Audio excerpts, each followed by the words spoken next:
Friends, this is Dr. Sachin Goswami and I welcome you on our YouTube classes Goswami Classes। दोस्तों आज मैं आपको John Milton की marathon class कराने जा रहा हूँ। क्लास आपके लिए बहुत बहुत प्रीशियस होने वाली है, बहुत फ्रूटफुल क्लास होगी क्योंकि एग्जाम से पहले एक अच्छा खासा रिवीजन आपका हो जाएगा जॉन मिल्टन का। और जॉन मिल्टन को हमने इस तरह से इस क्लास में कवर किया है कि आपको ताकि अलग से कुछ पढ़ने की जरूरत ना पड़े। तो दोस्तों आज की जो क्लास है बहुत बहुत फ्रूटफुल है, तो बिल्कुल अपना टाइम निकाल कर बैठिए क्योंकि लंबी क्लास होने वाली है। और सबसे पहली बात और बड़ी बात मैं ये कहना चाहूँगा कि अगर आपका मूड अच्छा है तो ही क्लास को देखें, क्योंकि लिटरेचर को सीखने के लिए सबसे बड़ी बात मैं जो हमेशा कहता हूँ वो है इंटरेस्ट। अगर जो आपका इंटरेस्ट ही नहीं बन रहा है, आपके मन में दुविधाएं चल रही हैं, तो फिर क्लास को देखने का फ़ायदा नहीं है। तो दोस्तों एक ऐसे अच्छे मूड के साथ क्लास को देखिए ताकि आप इसको एंटरटेन कर सकें और चीज़ों को साथ के साथ जो है समझते हुए चल सकें। तो दोस्तों सबसे पहले हम माँ सरस्वती का ध्यान करेंगे क्योंकि माँ सरस्वती जो विद्या को प्रदान करने वाली है वो आप सभी पर कृपा बनाए रखे। और मैं भगवान से प्रार्थना करता हूँ कि आपकी जो परीक्षा है उसको आप उत्तीर्ण करें और जल्द ही उस पोस्ट पर पहुंचे जिसका आप सपना देख रहे हैं। तो दोस्तों ये जॉन मिल्टन की जो क्लास है ये बहुत इंपॉर्टेंट है जैसे कि मैंने आपको बताया। और लेकिन हमारे जो कुछ साथी हैं वो डरे हुए हैं, घबराए हुए हैं कि सर वक्त कम है तो हम क्या करें। तो मैं आपको सलाह देता हूँ, मेरी वर्ड्सवर्थ की मैराथन क्लास आप उसे ज़रूर देखिए। जॉन गाल्सवर्दी के टॉप 100 क्वेश्चंस की क्लास आप उसको ज़रूर देखिए। जो 1000 सीरीज़ मैंने चलाई थी उसमें शेक्सपियर की जो क्लासेस हैं उसको आप ज़रूर देखिए। और मिल्टन की मैराथन क्लास को देख लीजिए और मेरे अदर टॉपिक्स को देख लीजिए। दोस्तों कोशिश करोगे तो हिम्मत नहीं हारोगे, तो आप नहीं डगमगाओगे, क्योंकि इस समय काफ़ी साथियों का मनोबल टूट रहा है। तो प्लीज़ थोड़ा सा समय है, अपने आप में अंदर एक जोश लाइए, अपने अंदर कुछ कर गुजरने की क्षमता लेकर आइए। दोस्तों अभी नहीं तो कभी नहीं, यही वक्त है, आप इसमें अपना करियर बना सकते हैं। तो ये एक अच्छा रिवीजन का टाइम है, आप चीज़ों को रिवाइज कीजिए। अगर जो मैं कहता हूं कि आपने कुछ क्वेश्चंस तैयार भी नहीं हो पाए हैं तो दोस्तों ये मैराथन क्लास आपके लिए बहुत हेल्पफुल है, इनसे आप आसानी से क्वेश्चंस तैयार कर सकेंगे। तो दोस्तों आज की जो ये क्लास है इसकी स्टार्टिंग हम करेंगे हरिवंश राय बच्चन जी की कुछ पंक्तियों के साथ। उन्होंने कहा था, लहरों से डरकर नौका पार नहीं होती, लहरों से डरकर नौका पार नहीं होती, कोशिश करने वालों की कभी हार नहीं होती, कोशिश करने वालों की कभी हार नहीं होती। नन्ही चींटी जब दाना लेकर चलती है, नन्ही सी चींटी जब दाना लेकर चलती है, चढ़ती दीवारों पर 100 बार फिसलती है, 100 बार फिसलती है। मन का विश्वास रगों में साहस भरता है, चढ़कर गिरना गिरकर चढ़ना बिल्कुल ना अखरता है। आखिर उसकी मेहनत बेकार नहीं होती, कोशिश करने वालों की कभी हार नहीं होती, कोशिश करने वालों की कभी हार नहीं होती। डुबकियां सिंधु में गोताकार लगाता है, डुबकियां सिंधु में गोताखोर लगाता है, न जाने खाली हाथ लौटकर आ जाता है, न जाकर भी खाली हाथ लौटकर आ जाता है। मिलते नहीं सहज ही मोती गहरे पानी में, मिलते नहीं सहज ही मोती गहरे पानी में, मुट्ठी उसकी खाली हर बार नहीं होती, मुट्ठी उसकी खाली हर बार नहीं होती। कोशिश करने वालों की कभी हार नहीं होती, कोशिश करने वालों की कभी हार नहीं होती। दोस्तों अगर जीवन में पीछे असफलता भी मिली है तो उससे घबराना नहीं है, बल्कि उस असफलता से प्रेरणा लेनी है और सफलता की तरफ बढ़ना है। तो उसी पर बच्चन साहब कहते हैं, असफलता एक चुनौती है, इसे स्वीकार करो। असफलता एक चुनौती है, इसे स्वीकार करो। क्या कमी रह गई देखो और सुधार करो, क्या कमी रह गई देखो और सुधार करो। जब तक सफल न हो नींद चैन को त्यागो तुम, जब तक सफल न हो नींद चैन को त्यागो तुम। संघर्ष का मैदान छोड़कर मत भागो तुम, संघर्ष का मैदान छोड़कर मत भागो तुम। दोस्तों वही बात मैं आपसे कहता हूं, संघर्ष कीजिए, संघर्ष करेंगे तो सफलता भी जरूर मिलेगी। कुछ किए बिना यूं ही जय जयकार नहीं होती, कुछ किए बिना यूं ही जय जयकार नहीं होती। कोशिश करने वालों की कभी हार नहीं होती, कोशिश करने वालों की कभी हार नहीं होती। तो दोस्तों कोशिश करोगे तो सफलता जरूर मिलेगी, तो उसी सफलता की तरफ आप आगे बढ़ते चलिए। मैं पूरी तरह से आपके साथ हूं और जो मंजिल है उसको पा ही जाएंगे। दोस्तों वो गाना है ना एक, हंसते हंसते कट जाए रस्ते, जिंदगी यूं ही चलती रहे, खुशी मिले या गम, बदलेंगे ना हम, दुनिया चाहे बदलती रहे। तो दोस्तों वही हकीकत है, आप जैसे हैं वैसे रहिए, लेकिन अपने अंदर एक सकारात्मक ऊर्जा रखिए, क्योंकि सकारात्मक ऊर्जा सफलता की तरफ लेकर जाती है। तो दोस्तों स्टार्ट करते हैं मिल्टन का पहला question. Milton was born in 1608 in London and he died in 1674। दोस्तों जो जॉन मिल्टन है, मिल्टन के बारे में आप जानते होंगे कि मिल्टन का जन्म हुआ था कब, 1608 में हुआ था, 9 दिसंबर 1608 में ब्रैड स्ट्रीट चीप साइड में इनका बर्थ हुआ था। और इनकी जो डेथ हुई थी दोस्तों वो 8 नवंबर 1674 में हुई थी। याद रख लेना मिल्टन का बर्थ कब हुआ, 9 दिसंबर 1608 में हुआ, और जो इनकी डेथ हुई वो 8 नवंबर 1674 में इनकी डेथ हो गई थी। अब हम बात करते हैं नेक्स्ट क्वेश्चन की। Which the world would not let die this kind of poem Milton wanted to write in his life. Milton किस प्रकार की कविताएं अपने जीवन में लिखना चाहते थे। मिल्टन ऐसी कविता अपने जीवन में लिखना चाहते थे जो संसार में जो मरे ना, मतलब कभी समाप्त ना हो, कहने का मतलब इमोर्टल। और जैसे कि पैराडाइज लॉस्ट भी आप देखते हैं, तो पैराडाइज लॉस्ट में भी मिल्टन ने ये कहा था, जब पैराडाइज लॉस्ट लिखा था, कि मैं एक ऐसा ग्रंथ लिखना चाहता हूं never attempted before in prose in rhyme, जो कभी प्रोज में या राइम में पहले कभी अटेम्प्ट ना किया गया हो, ऐसा मैं ग्रंथ लिखना चाहता हूं। और उन्होंने लिखा भी, उन्होंने लिखा पैराडाइज लॉस्ट, तो मिल्टन की वो इच्छा भी पूरी हुई। When John Milton studied at Christ College, Cambridge, his college was a stronghold of Puritanism, religious faith. जब मिल्टन जो थे क्राइस्ट कॉलेज में, जब इन्होंने स्टडी की थी कैम्ब्रिज में, तो इनका जो कॉलेज था वो एक स्ट्रॉन्ग होल्ड था किसका, प्यूरिटनिज्म का। प्यूरिटनिज्म रिलीजियस फेथ का बहुत ज़्यादा वहाँ पर एक बोलबाला था। नेक्स्ट क्वेश्चन पर आइए दोस्तों। Andrew marvel wrote a brilliant poem of criticism and interpretation on Milton's Paradise lost. Andrew marvel ने एक ब्रिलियंट पोएम लिखी है क्रिटिसिज्म करते हुए और इंटरप्रिटेशन करते हुए मिल्टन की पैराडाइज लॉस्ट को। This poem was used as preface to the second edition of Paradise Lost. इस पोएम को जो पैराडाइज लॉस्ट था उसके सेकंड एडिशन में एज अ प्रीफेस उसको यूज किया गया। अब इसके बाद नेक्स्ट क्वेश्चन आता है, Galileo is the only contemporary figure mention in Paradise Lost. Paradise Lost में दोस्तों जो गैलीलियो है वो केवल एकमात्र ऐसा कंटेम्प्रेरी फिगर है जिसको मेंशन किया गया है। Dryden made the rhyme version of Paradise lost. Question बनता है दोस्तों कि पैराडाइज लॉस्ट का राइम वर्जन किसने बनाया था। जो पैराडाइज लॉस्ट है, जो मिल्टन का ग्रंथ है, एपिक है, इसका राइम वर्जन किसने बनाया था। तो इसके जो राइम वर्जन था दोस्तों वो बनाया था ड्राइडन ने। किसने बनाया था, ड्राइडन ने। पैराडाइज लॉस्ट का राइम वर्जन किसने बनाया था, पैराडाइज लॉस्ट का राइम वर्जन जॉन ड्राइडन ने बनाया था, इतना याद रख लेना। इसके बाद दोस्तों हम आगे बढ़ते हैं। The meaning of Milton's work Samson Agonistes. जो मिल्टन का वर्क है सैमसन एगोनिस्ट, इसका मीनिंग क्या है, रेसलर है। Lycidas by Milton is written in the form of pastoral elegy. दोस्तों जो लिसिडास पोएम है मिल्टन की वो किस फॉर्म में लिखी गई है, ये एक पैस्टोरल एलिजी है। पैस्टोरल एलिजी आप जानते हैं कि जो एक गडरियों का शोकगीत होता है जिसमें रूरल बैकग्राउंड को दर्शाया जाता है, रस्टिक एनवायरनमेंट होता है और जो भेड़ बकरियां, ये किसान वगैरह, इनको इसमें रिप्रेजेंट किया जाता है। तो लिसिडास जो है मिल्टन की वो एक पैस्टोरल एलिजी है। Milton's book paradise regained was about the temptation of Christ.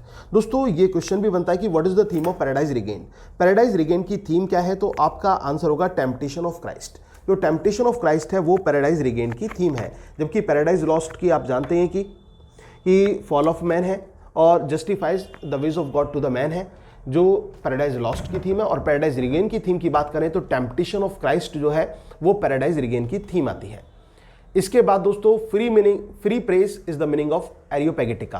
दोस्तों जो एरियोपैगेटिका है ये क्वेश्चन तरह तरह से बदल कर आ जाता है, लेकिन आपका आंसर होगा प्रेस को लेकर है, लिबर्टी ऑफ प्रेस को लेकर है, फ्री प्रेस को लेकर है, जो एरियोपैगेटिका जो लिखा है मिल्टन ने, जो कि इनका एक प्रोस्ट्रैक्ट माना जाता है।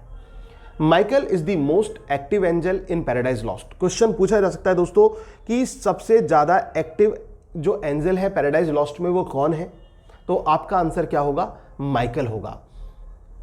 ठीक है ना, क्या आंसर होगा आपका, माइकल आंसर होगा। इसके बाद दोस्तों आप देखिए, sonnet in Milton's hand becomes a trumpet. Sonnet जो है वो मिल्टन के हाथों में ट्रम्पेट बन जाती है। ये बात किसने कही थी, ये बात विलियम वर्ड्सवर्थ ने कही थी। किसने कही थी दोस्तों, विलियम वर्ड्सवर्थ ने कहा था। क्या कहा था कि sonnet in Milton's hand becomes a trumpet. जो सोनेट मिल्टन के हाथों में क्या बन जाती है, एक ट्रम्पेट बन जाती है। Milton was the poetical son of Spenser. Milton जो थे वो पोएटिकल सन थे, किसके सन थे? स्पेंसर के। ये किसने कहा? ये जॉन ड्राइडन ने कहा। दोस्तों बहुत बहुत इंपॉर्टेंट जो स्टेटमेंट है, जो क्रिटिकल कमेंट है, तो इसको आप याद रखिए। अब देखो इनको ट्रिक में कैसे बिठाएं। जैसे ये आपका ये है sonnet in Milton's hand becomes a trumpet, ठीक है ना। Sonnet is in Milton's had become a trumpet. तो आप इसका सिंपल सा ट्रम्पेट का मतलब क्या होता है? ट्रम्पेट का मतलब होता है कोई वाद्य यंत्र जो होता है जिसको बजाते हैं। तो कुल मिलाकर आप ये लिख देना कि वर्ड्सवर्थ ने मिल्टन को ट्रम्पेट दी। वर्ड्सवर्थ ने मिल्टन को क्या दी? ट्रम्पेट दी। या फिर आप लिख देना वर्ड्सवर्थ ने मिल्टन को एक बांसुरी दी जिसको वो बजाते हैं। तो उससे आपको दिमाग में ये चीजें फिट हो जाएगी। अब दूसरा है Milton was the poetical son of Spenser. ये किसने कहा? ड्राइडन ने कहा, ठीक है ना। ड्राइडन, इसे दोस्तों हिंदी में याद रख लो, आसानी से याद आपको रह जाएगा। ड्राइडन को मिल्टन स्पेंसर का बच्चा लगता था। ड्राइडन को मिल्टन स्पेंसर का बच्चा लगता था, ऐसे आप दिमाग में बिठा सकते हैं और कभी आप भूल ही नहीं पाएंगे। ड्राइडन को मिल्टन स्पेंसर का बच्चा लगता था। Milton was the poetical son of Spenser said by Dryden. तो आप क्या याद रखेंगे? ड्राइडन को मिल्टन स्पेंसर का बच्चा लगता था। इस तरह से आप याद रख लीजिए इसे।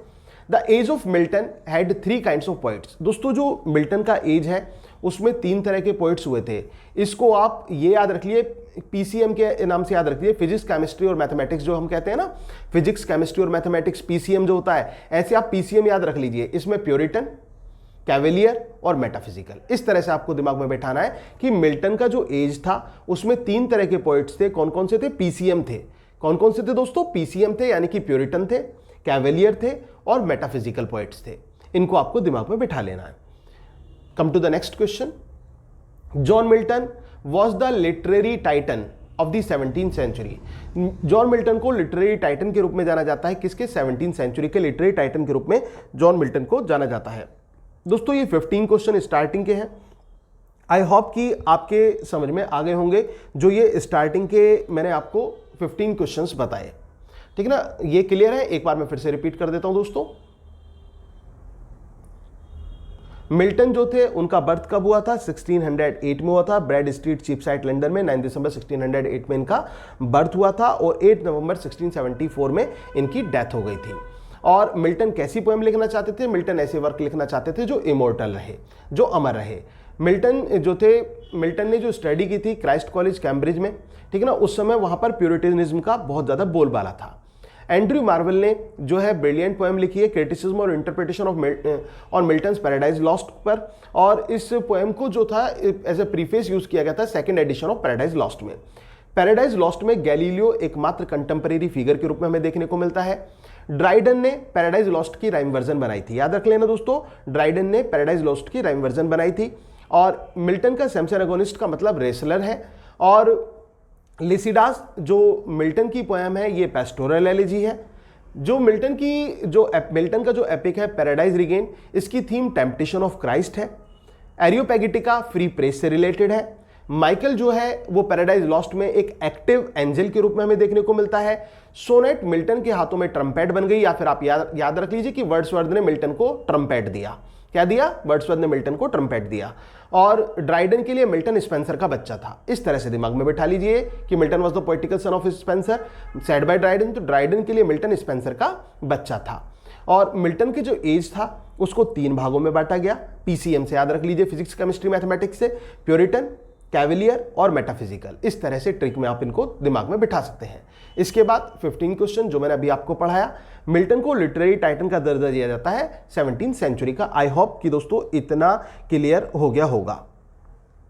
तो सबसे बड़ी बात यही है दोस्तों, देखो आसान तरीके से मैं आपको समझा रहा हूं, समझ में आ रहा होगा और आप अच्छी तरह क्लास को एंजॉय भी कर रहे होंगे। अगर आप क्लास एंजॉय कर रहे हैं तो प्लीज़ वीडियो को लाइक ज़रूर कर दें।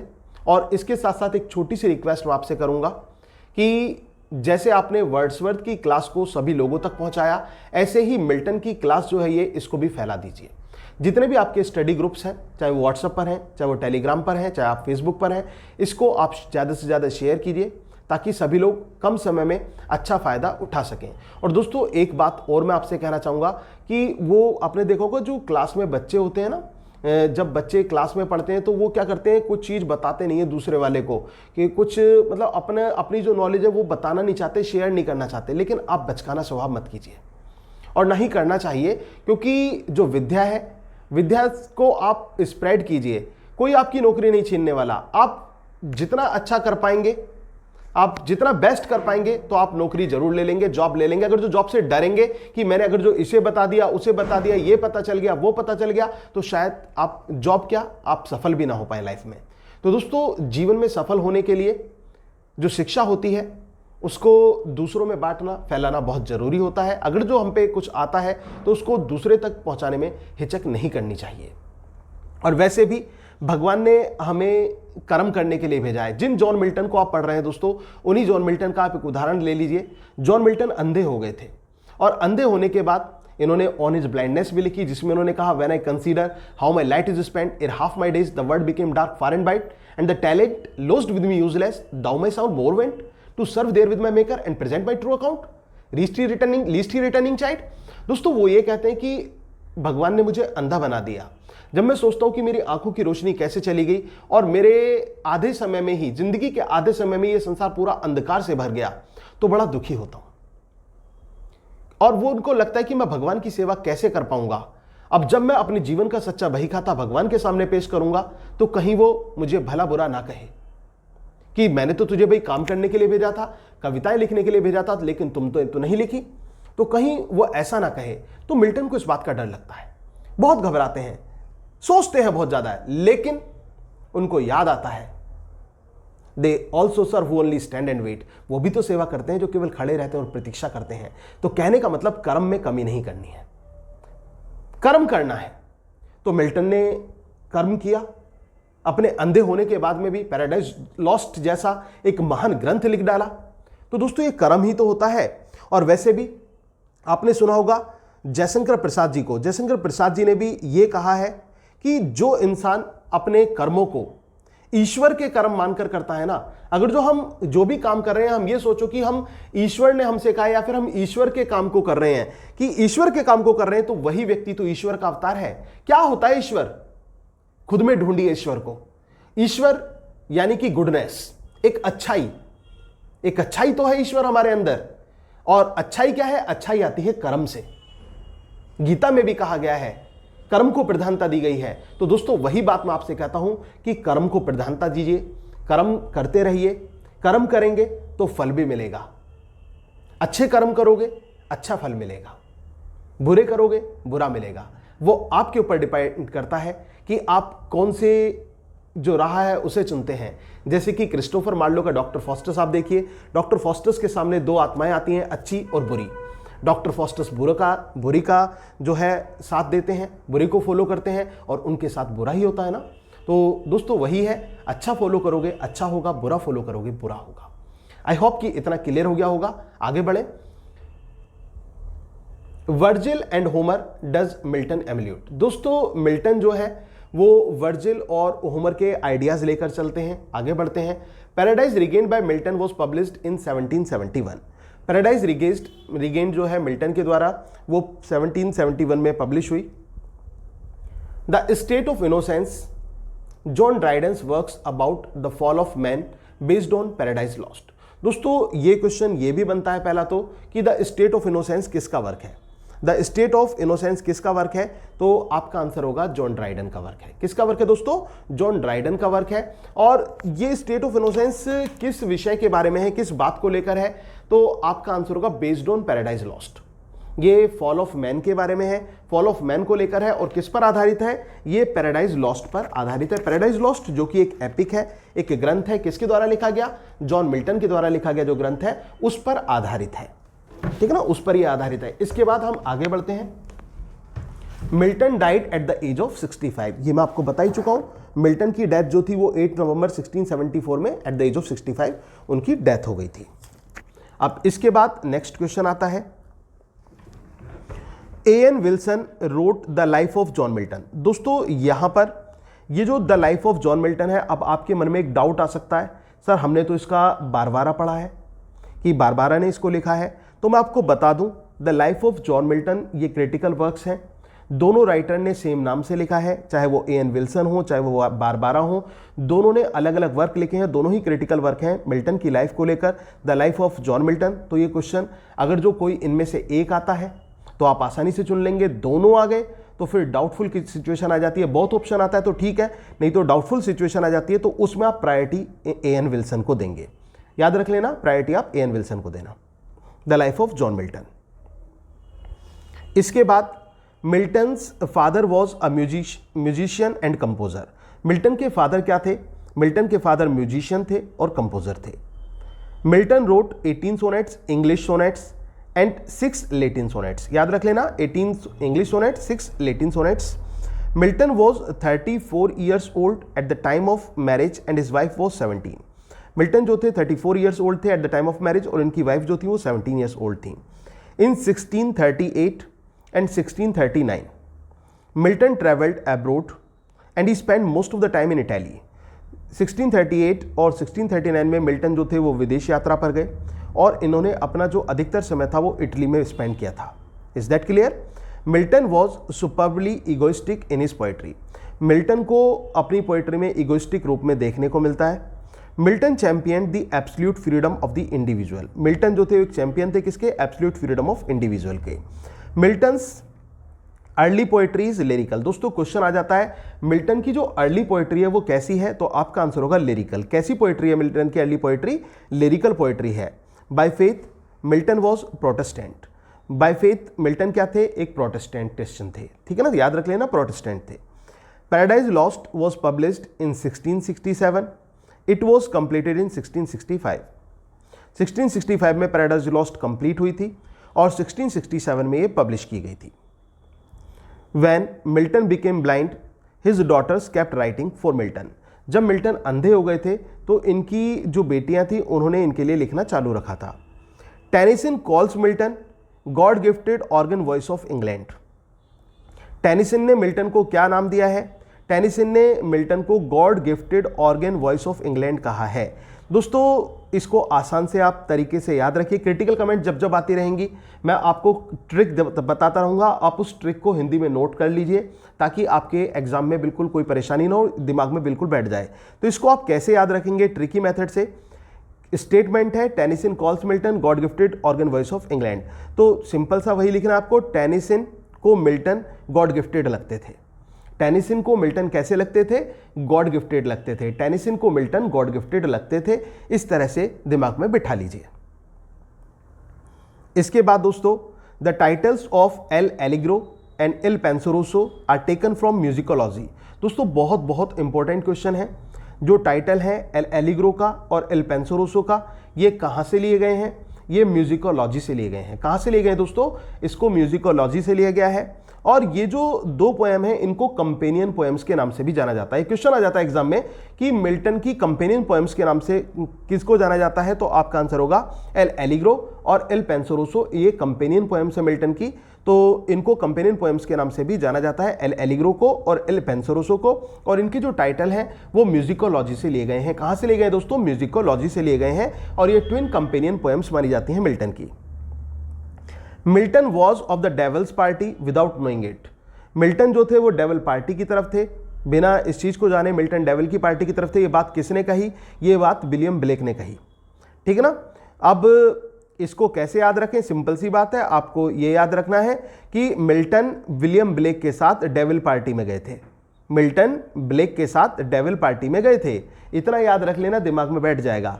मिल्टन ब्लेक के साथ कहाँ गए थे? डेविल की पार्टी में गए थे। मिल्टन ब्लेक के साथ डेविल की पार्टी में गए थे। इस तरह से दिमाग में बिठा लेना, याद हो जाएगा दोस्तों। Milton was of the devil's party without knowing it. दोस्तों तरीका अच्छा लग रहा हो, वीडियो अच्छी लग रही हो तो प्लीज़ वीडियो को लाइक जरूर कर दें और शेयर भी जरूर कर दें, और साथ ही साथ कमेंट बॉक्स में अपना रेस्पॉन्स भी मुझे जरूर दें कि आपको वीडियो कैसी लग रही है। और इस बात का दावा है दोस्तों कि वर्ड्सवर्थ की जो मैराथन है जो मैंने आपके लिए बनाई है, जॉन गाल्सवर्दी के टॉप 100 क्वेश्चंस वाली वीडियो जो मैंने आपके लिए बनाई है, और इसके साथ साथ शेक्सपियर के जो 1000 क्वेश्चंस की सीरीज मैंने चलाई थी उसमें मैंने शेक्सपियर को पूरा कंप्लीट सही कर दिया था। तो वो शेक्सपियर की उस सीरीज को आप स्टडी कर लीजिए, इनको आप देख लीजिए, तो लिटरेचर में फिर डरने की बात नहीं है। और आपको पता है लिटरेरी टर्म्स को लेकर भी मैं मैराथन बना चुका हूं, तो लिटरेरी टर्म्स की मैराथन बन चुकी है। फिगर ऑफ स्पीच पे एक स्पेशल वीडियो में तैयार कर चुका हूं, तो घबराना क्या है। लिटरेचर में आपके देखिए लिटरेरी टर्म्स हो गए, फिगर्स ऑफ स्पीच हो गए, वर्ड्सवर्थ मैंने करा दिया, मिल्टन मैंने आपको करा दिया, ठीक है ना, और जॉन गाल्सवर्दी करा दिया, शेक्सपियर करा दिया, तो बचा क्या? कुछ भी तो नहीं बचा। तो लिटरेचर तो मैं इस बात को श्योरिटी के साथ बिल्कुल श्योरली कह रहा हूं कि अगर आपने मेरी इन वीडियोस को देख लिया, जो कि फ्री ऑफ कॉस्ट वीडियोस हैं दोस्तों, तो भी आपका बेड़ा पार हो जाएगा। तो बस केवल अच्छी तरह से मेहनत कीजिए, और जैसा कि मैं हमेशा कहता हूं कि कर्म में कमी मत छोड़िए। मैं ये भी नहीं कहता कि केवल आप मेरे पर ही डिपेंड रहे, आप अलग सोर्सेज से भी स्टडी कीजिए, सब तरह से स्टडी कीजिए, क्योंकि विद्या, मैं हमेशा कहता हूं कि जहां से मिलता हो वो ले लीजिए, ज्ञान को बढ़ाते रहिए। ज्ञान की जो गंगा है, इसका प्रचार प्रसार आपको करना है दोस्तों, इसको फैलाना है, और ज्ञान की गंगा में डुबकी लगानी भी है और लगवानी भी है। आगे बढ़ते हैं। Michael leads Adam and Eve out of the paradise in Paradise Lost. ये दोस्तों क्वेश्चन आता है, इंपॉर्टेंट क्वेश्चन है कि पैराडाइज लॉस्ट में एडम और ईव को पैराडाइज के बाहर कौन लेकर जाता है? तो आपका आंसर क्या होगा? आपका आंसर होगा माइकल। कौन लेकर जाता है? माइकल लेकर जाता है। In Lycidas Milton has given his views on poetry. Lycidas poem में मिल्टन ने क्या किया है? लिसिडास पोएम में मिल्टन ने कविता के बारे में विचार दिए हैं, ठीक है ना, पोएट्री को लेकर विचार दिए हैं। The longest book in Paradise Lost is book 9th। दोस्तों याद रखना, पैराडाइज लॉस्ट में लॉन्गेस्ट बुक कौन सी है? तो आपका आंसर होगा बुक 9th। कौन सी है? बुक 9th है। 9वें नंबर की जो बुक है पैराडाइज लॉस्ट की, वो लॉन्गेस्ट बुक कहलाती है। The events described in Paradise Lost are drawn from the Bible, mostly its book of Genesis। दोस्तों जो इवेंट्स पैराडाइज लॉस्ट में डिस्क्राइब किए गए हैं वो बाइबल के जेनेसिस से पार्ट हैं, बाइबल से सोर्सेज हैं, तो स्पेशली बाइबल पूछा जाता है, और बाइबल में भी बुक ऑफ जेनेसिस से। Milton's work Areopagitica was a kind of a tract. दोस्तों मिल्टन का वर्क जो एरियोपैगिटिका है, मैंने आपको बताया था, ये प्रोज ट्रैक्ट है, और इसमें फ्रीडम ऑफ प्रेस को लेकर बात की गई हैं। They also serve who only stand and wait. वो भी तो सेवा करते हैं जो केवल खड़े रहते हैं और प्रतीक्षा करते हैं। दोस्तों ये मिल्टन की सोनेट है, when I consider how my light is spent, जिसका दूसरा टाइटल है ऑन हिज ब्लाइंडनेस। क्या टाइटल है दूसरा? ऑन हिज ब्लाइंडनेस है, और मिल्टन की पोएम ऑन हिज ब्लाइंडनेस इसी लाइन के साथ एंड होता है इसका, जिसमें वो अपने अंधेपन के बारे में विलाप करते हैं। Doctor Samuel Johnson described Milton as acrimonious and surely republican. दोस्तों आसान सा तरीका है, याद कर लीजिए कि डॉक्टर, वही जैसे मैं आपको अक्सर बताता हूं, डॉक्टर जॉनसन को मिल्टन कैसे लगते थे? रिपब्लिकन लगते थे। केवल इस तरह से याद रख लेना, डॉक्टर जॉनसन को मिल्टन रिपब्लिकन लगते थे। The style of Paradise Lost is Lofty, exalted and shows the influence of Latin writers. जो पैराडाइज लॉस्ट का स्टाइल है दोस्तों वो लॉफ्टी है, एक्सॉल्टेड है, और लैटिन राइटर्स के इन्फ्लुएंस को दर्शाता है। ठीक है, जो पैराडाइज लॉस्ट है तो आपको क्या है, हिंदी में लिख लेना, लिगोइस को पैराडाइज लॉस्ट पर लैटिन इन्फ्लुएंस लगता था। लिगोइस को पैराडाइज लॉस्ट पर लैटिन लेखकों का प्रभाव दिखाई पड़ता था। ठीक है ना, बिल्कुल एग्जैक्ट बात याद करना, दिमाग में बैठ जाएगा। हिंदी में शॉर्ट में लिख लेना, लिगोइस को पैराडाइज लॉस्ट में लैटिन राइटर्स का प्रभाव दिखाई पड़ता था। ऐसे आप इसको ट्रिक से याद कर सकते हैं। Milton wrote Tenure of Kings and Magistrate. दोस्तों Tenure of Kings and Magistrate किसका वर्क है? ये मिल्टन का है। Matthew Arnold said about Milton's blank verse, sure flawless perfection of rhythm and diction. तो फ्लॉलेस, कहीं भी गलती नहीं लगती, तो मैथ्यू अर्नोल्ड को मिल्टन की ब्लैंक वर्स में कहीं भी गलती नहीं लगती थी। इस तरह से याद रखना, मैथ्यू अर्नोल्ड को मिल्टन की ब्लैंक वर्स में कहीं भी कोई भी गलती नहीं लगती थी, फ्लॉलेस लगती थी, या फिर मिल्टन की ब्लैंक वर्स परफेक्ट लगती थी। इस तरह से आप इसको दिमाग में बिठा लीजिए। In his poem London 1802 Wordsworth eulogised Milton. अपनी पोएम लंडन 1802, जिसका दूसरा टाइटल दोस्तों टू मिल्टन भी है, इसमें वर्ड्सवर्थ जो है किसके बारे में, किसको दर्शाते हैं? मिल्टन को रिप्रेजेंट करते हैं, और मिल्टन की इंपॉर्टेंस को भी वो बताते हैं कि किस प्रकार से मिल्टन की कमी इंग्लैंड को खल रही है। Paradise Regained by Milton consist of 4 books. Paradise Regained जो कि एपिक है मिल्टन का, इसमें 4 बुक्स हैं। दोस्तों कितनी बुक्स हैं? 4 बुक्स हैं। दोस्तों बोर तो नहीं हो रहे हो? और मैं आपसे यही कहूँगा कि अगर जो आपको जरा सा भी लगे कि आप बोरियत आप फील कर रहे हैं, तो थोड़ा सा अपने आप को जो है ना एक जोली मूड में ले जाने की कोशिश कीजिए, जिसको कहते हैं कि stage of fancy, stage of imagination, वहाँ पर ले जाने की कोशिश कीजिए। और आपको क्योंकि गर्मी भी हो रही है और ऐसी अवस्था में आपको लगता है कि तरोताजगी चाहिए, तो थोड़ा सा अपने मुँह हाथ को भी धो लीजिए और हो सकता है थोड़ी सी ताजगी आ जाए आप में। और घर पे कोई शिकंजी वगैरह कुछ रखी हो, कोल्ड ड्रिंक वगैरह, तो वो भी साथ के साथ पीते रहिए, क्योंकि एंजॉय करते रहिए। जैसे मूवी आप देखते हैं ना, मूवी में बैठ के पॉपकॉर्न खाते हैं और कोल्ड ड्रिंक पीते हैं, तो वैसे ही आप लोग एंजॉय कर सकते हैं। इस मिल्टन की क्लास को भी उसी तरह से एंजॉय कीजिए। और जो हाउसवाइफ्स हैं जो इस वीडियो को देख रही हैं, वो अपने काम करते करते अपने कानों में लीड लगाकर बस सुन सकती हैं और इसका आनंद लीजिए और समझिए, एंजॉय कीजिए। तो कहने का मतलब लिटरेचर तो ऐसी होती है कि आप किसी भी काम को करते करते भी सीख सकते हैं, इसमें कोई ऐसी बात नहीं है। तो आप एंजॉय कीजिए, पढ़िए। मैं तो आपसे ये भी नहीं कहता कि आप मोबाइल को सामने लेकर ही बैठिए, आप केवल कानों में लीड लगा लीजिए और मेरी आवाज़ को सुनते रहिए। जो मैं आपको पढ़ा रहा हूँ उसको सुनते रहिए दोस्तों, केवल उसको अपने दिल में, अपनी रूह में उतारने की कोशिश कीजिए। और अगर जो आपने उतार लिया तो फिर आपको सफलता से कोई नहीं रोक पाएगा, क्योंकि ये क्वेश्चंस आपको आपकी सफलता की तरफ लेकर जरूर जाएंगे। Milton said, who overcomes by force hath overcome but half of his foe. ये किसने कहा था? ये मिल्टन ने कहा था। Who overcomes by force hath overcome but half his foe. The spirit of Renaissance and Reformation was two great influences work upon the literary career of Milton. दोस्तों ये क्वेश्चन आ जाता है कि दो ग्रेट इन्फ्लुएंसेस क्या थे जो मिल्टन के लिटरेरी करियर पर हमें देखने को मिलते हैं। तो आपका आंसर होगा the spirit of Renaissance and reformation. Renaissance आप जानते ही हैं कि रेनेसा क्या था।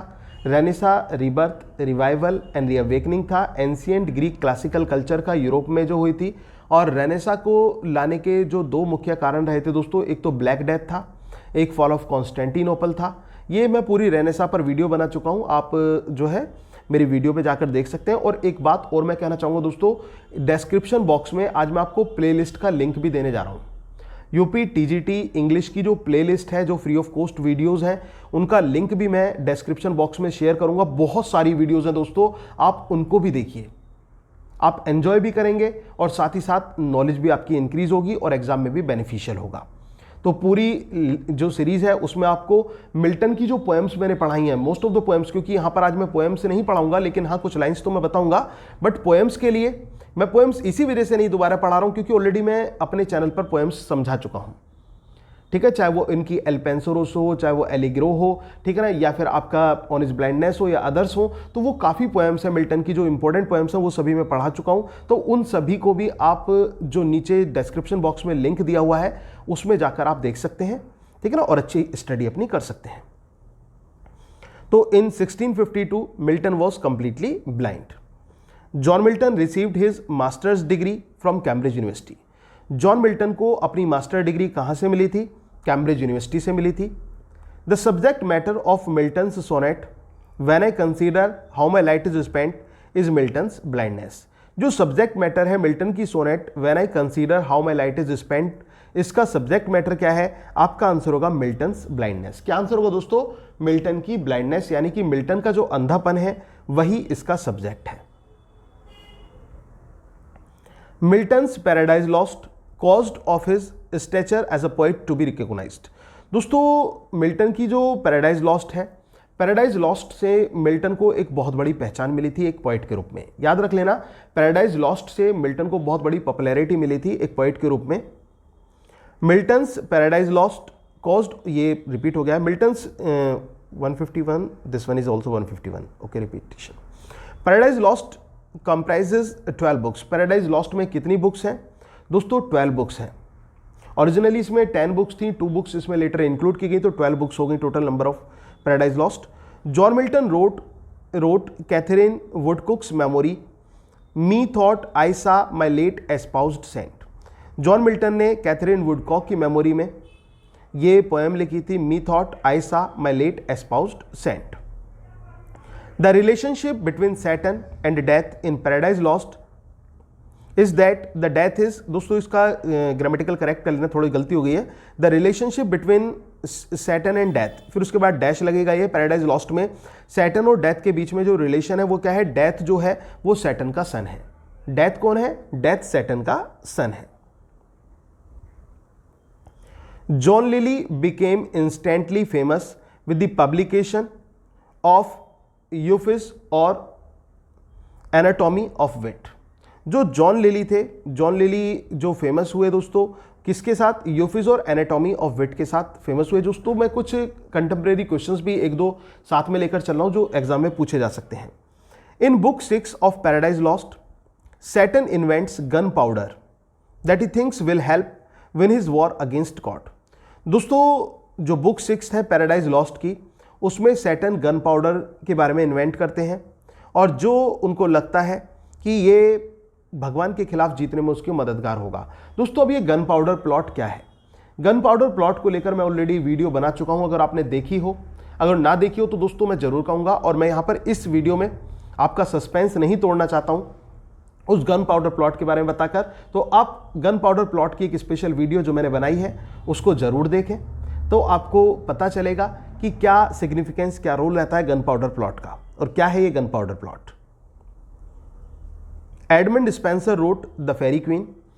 फेरी क्वीन किसका वर्क है, एडमंड स्पेंसर, जिनको पोइट्स पोइट भी कहा जाता है, उनका वर्क है Faerie Queene, the Faerie Queene.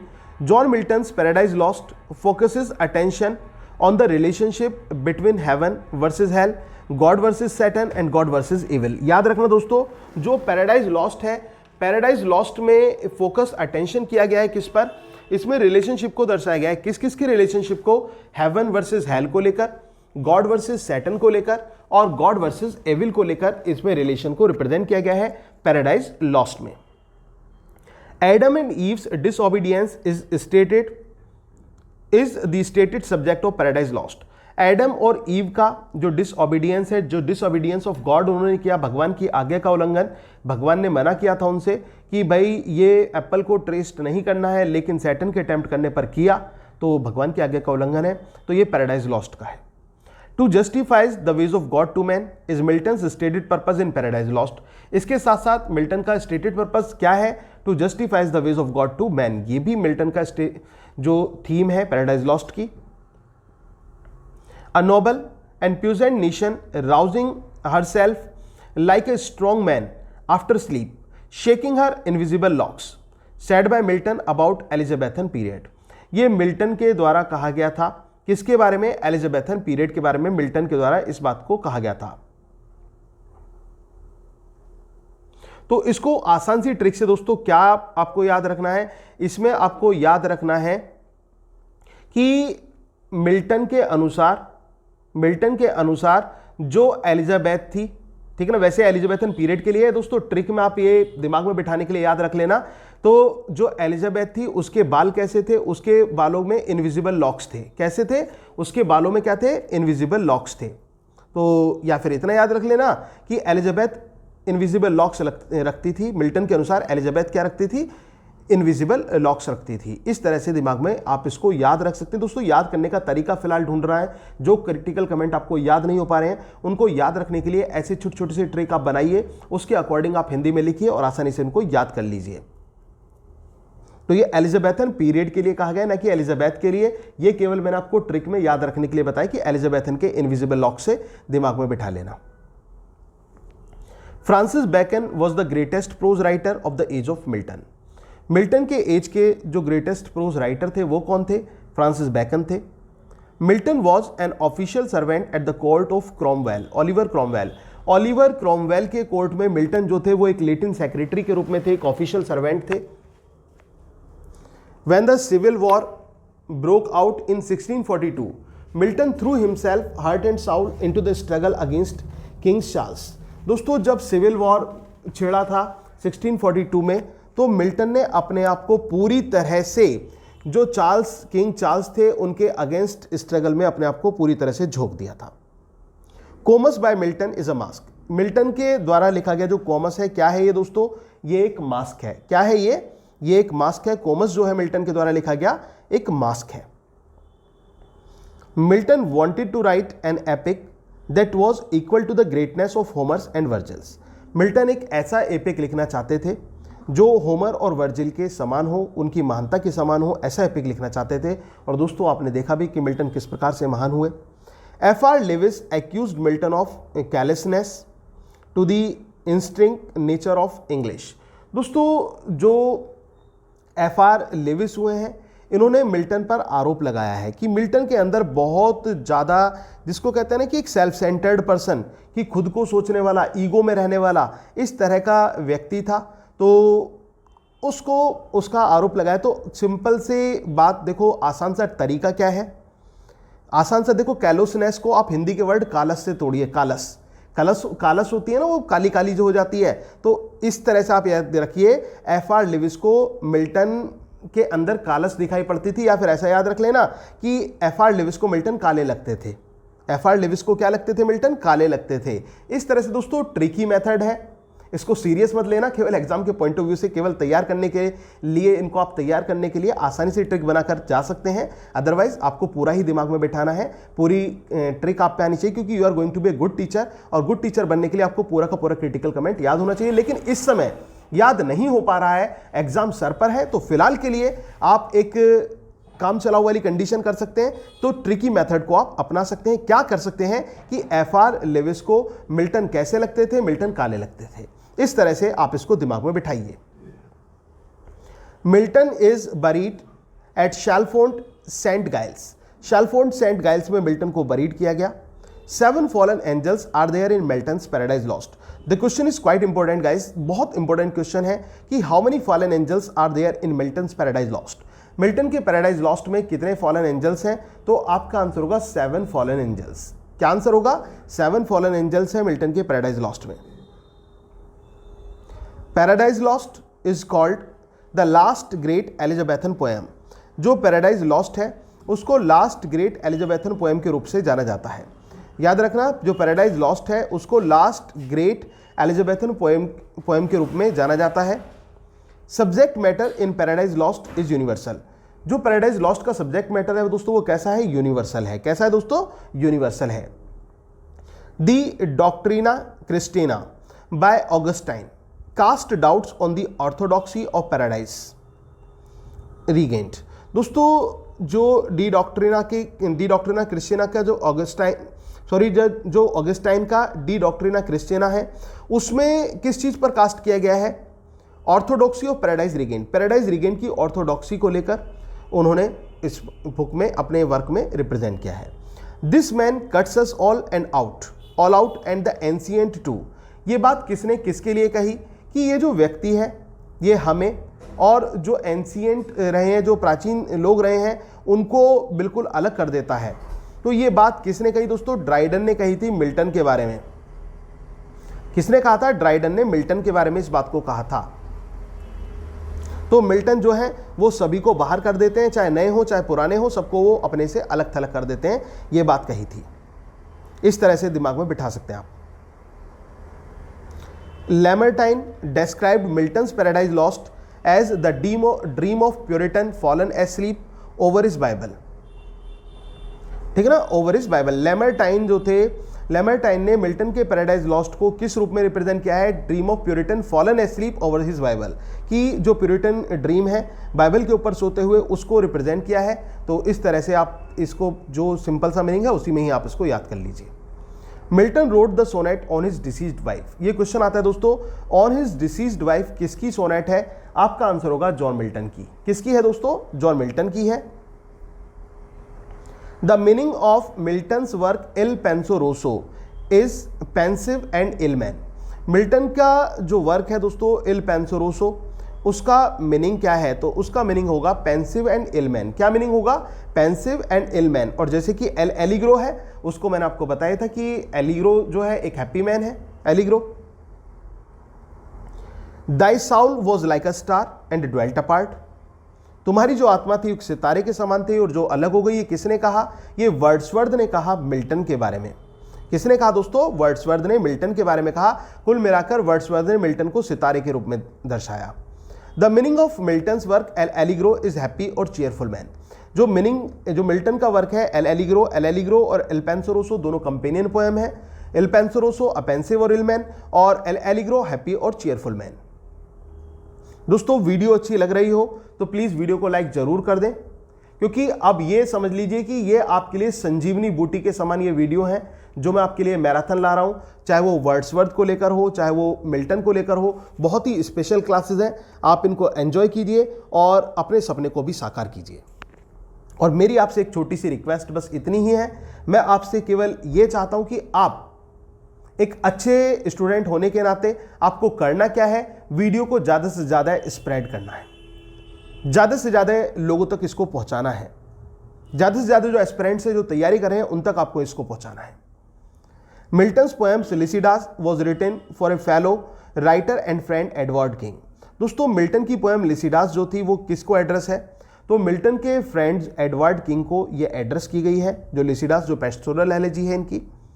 The first stanza of John Milton's paradise regained begins with a brief summary of Paradise Lost. दोस्तों बहुत इंपॉर्टेंट क्वेश्चन है। जो फर्स्ट स्टैंजा है जॉन मिल्टन के पैराडाइज रिगेन्ड का, ये एक ब्रीफ समरी यानी कि एक संक्षिप्त समरी के साथ स्टार्ट होता है पैराडाइज लॉस्ट की, जिसमें ब्रीफ में समरी को दिया गया है। In Paradise Lost Milton calls his muse by the name Urania. दोस्तों बहुत इंपॉर्टेंट है कि पैराडाइज लॉस्ट में मिल्टन अपनी म्यूज को क्या नाम देते हैं, यूरेनिया का नाम देते हैं। क्या नाम देते हैं दोस्तों, यूरेनिया का नाम वो देते हैं। Astrophel and Stella was greatly popularised the sonnet form in England during the Elizabethan period. Astrophel and Stella जो थे वो ग्रेटली पॉपुलराइज्ड सोनेट के रूप में इंग्लैंड में हमें देखने को मिला। कब, एलिजाबेथन पीरियड में। According to John Milton's Paradise Lost, pride is Satan's tragic flaw. दोस्तों क्वेश्चन इंपॉर्टेंट है, सैटन के ट्रेजिक फ्लॉ का कारण क्या है। सैटन का जो ट्रेजिक फ्लॉ है उसका कारण क्या है। मिल्टन के अनुसार पैराडाइज लॉस्ट में जो प्राइड है वो सैटन के ट्रेजिक फ्लॉ का कारण है। मतलब सैटन के अंदर जो प्राइड है उसकी हम बात कर रहे हैं, वही उसके ट्रेजिक फ्लॉ का कारण है। ट्रेजिक फ्लॉ आप जानते ही हैं कि जो एक पतन होता है, हीरो की अपनी गलती होती है। As originally envisioned by John Milton, Paradise Lost would consist of 10 books। जो ओरिजिनली क्रिएशन है मैं आपको बता ही चुका था कि जो ओरिजिनल वे में 10 बुक्स हैं, 2 बुक्स बाद में ऐड की गई तो 12 books, total number of books are 12। पूछा जाता है कितनी बुक्स हैं तो 12 हैं। ओरिजिनली अगर जो वर्ड जुड़ जाता है तो 10 है। British romantic author William black was the particularly inspired by the work of John Milton. दोस्तों क्वेश्चन इंपॉर्टेंट है, जो ब्रिटिश रोमांटिक ऑथर रहे हैं जिनका नाम विलियम ब्लेक है, वो बहुत ज़्यादा प्रेरित रहे हैं जॉन मिल्टन के कार्यों से। ठीक है ना, जॉन मिल्टन के कार्यों से वो बहुत ज़्यादा प्रेरित रहे हैं। कौन, British romantic author William Blake. In book 1 of Paradise Lost the narrator identifies the fallen angels और devils by the names of pagan gods. दोस्तों जो बुक 1 है पैराडाइज लॉस्ट में, नैरेटर यहाँ पर आइडेंटिफाइज करता है कि जो फॉलन एंजल्स हैं या डेविल्स हैं, उनको किस नाम से आइडेंटिफाई किया गया है, पैगन गॉड्स के नाम से। याद रख लेना, पैगन गॉड्स। पैगन गॉड्स क्या है, फॉलन एंजल्स और devils. In the early books of John Milton's Paradise Lost, Satan conspires with Beelzebub. जो अर्ली बुक है पैराडाइज लॉस्ट में, उसमें सैटन क्या करता है, सैटन कॉन्स्पायरिंग करता है किसके साथ, बेल्जीबब के साथ मिलकर। In Paradise Lost Eve was first tempted to eat of the tree of knowledge, of the fruit of tree of knowledge कर लेना इसको। जो पैराडाइज लॉस्ट में ईव को सबसे पहले किसको टेम्प्ट किया गया, सैटन के द्वारा ईव को टेम्प्ट किया गया। क्या करने के लिए टेम्प्ट किया गया, जो ट्री ऑफ नॉलेज था जिस पर एप्पल लगे हुए थे, उसके फ्रूट को टेस्ट करने के लिए। After Milton went blind he was able to compose poetry by using dictation. जब मिल्टन अंधे हो गए तो वो कैसे कविताएं लिखते थे, डिक्टेट किया करते थे। याद रख लेना दोस्तों, क्या किया करते थे, डिक्टेट किया करते थे। Milton's Samson Agonistes is written on the model of Greek tragedy. दोस्तों क्वेश्चन इंपॉर्टेंट है, मिल्टन का जो सैमसन एगोनिस्ट है वो किस मॉडल पर आधारित है, तो आपका आंसर होगा ग्रीक ट्रेजेडी। किस पर आधारित है ये, ग्रीक ट्रेजेडी पर यह आधारित है। The phrase bottomless perdition occurs in Milton's Paradise Lost book first. जो फ्रेज बॉटमलेस प्रेडिशन है ये मिल्टन की पैराडाइज लॉस्ट बुक फर्स्ट में ये फ्रेज हमें दिखाई पड़ती है। Milton begins paradise Lost book first with invocation. Milton की जो पैराडाइज लॉस्ट बुक फर्स्ट है वो किसके साथ स्टार्ट होती है? इन्वोकेशन के साथ स्टार्ट होती है। और किसी भी एपिक की शुरुआत दोस्तों आप जानते हैं इन्वोकेशन के साथ स्टार्ट होती है। लाइफ ऑफ मिल्टन, जो दोस्तों लाइफ ऑफ मिल्टन है वो किसके द्वारा लिखी गई है? द लाइफ ऑफ मिल्टन है दोस्तों वो सैमुअल जॉनसन के द्वारा भी लिखी गई है। अब इसके अलावा मैंने आपको बताया था द लाइफ ऑफ मिल्टन एक बुक है जो बारबारा ने लिखी है, ठीक है। और इसके अलावा जो ये बुक है जो लाइफ ऑफ मिल्टन है, I am missing the name of that person, the third person, एक मिनट मैं उसको देख लेता हूं, मिस कर रहा हूं मैं अभी नाम इस समय, क्योंकि कंफ्यूज होने की जरूरत नहीं, क्योंकि क्वेश्चन थोड़ा एक्सेप्शन वाला क्वेश्चन है दोस्तों। इसी वजह से मैं यहां पर ही आपको क्लियर कर देता हूं कि अगर जो ये क्वेश्चन इस तरह से आता है तो इसमें थोड़ा सा डाउटफुल वाली कंडीशन तो है ही।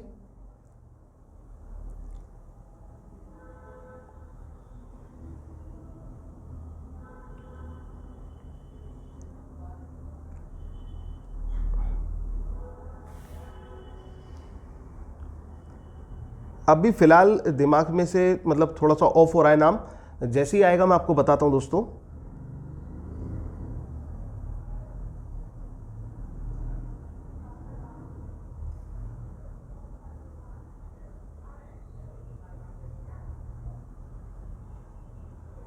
कौन से क्वेश्चन पढ़ते हैं हम?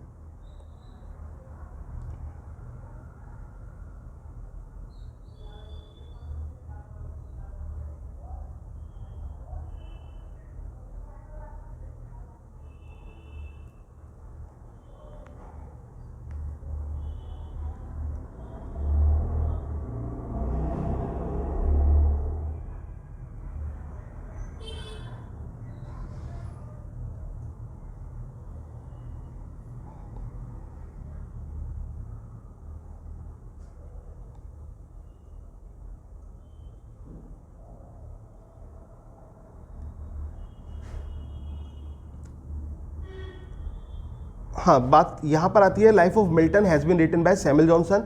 लाइफ ऑफ मिल्टन को सैमुअल जॉनसन के द्वारा लिखा गया है दोस्तों। इसमें थोड़ा सा आप को जो है ना थोड़ा सा डाउटफुल क्वेश्चन है ये, तो इसका बारबारा भी ने भी एक बुक इसके ऊपर लिखी है। इसके साथ साथ एक नेम और है वो मैं मिस कर रहा हूँ, तो I will just tell you later, जैसे दिमाग में आता है कभी कभी कुछ चीज़ें स्किप हो जाती हैं, तो इसको अभी हम रख देते हैं इसको। They also serve who only stand and wait, the line occurs in, वे भी तो सेवा करते हैं जो केवल खड़े रहते हैं और प्रतीक्षा करते हैं। ये लाइन कहाँ आती है? ये लाइन हमें ऑन हिज ब्लाइंडनेस में देखने को मिलती है। किस में देखने को मिलती है? ऑन हिज ब्लाइंडनेस में। The opening lines of Paradise Lost are a good example of Miltonic inversion.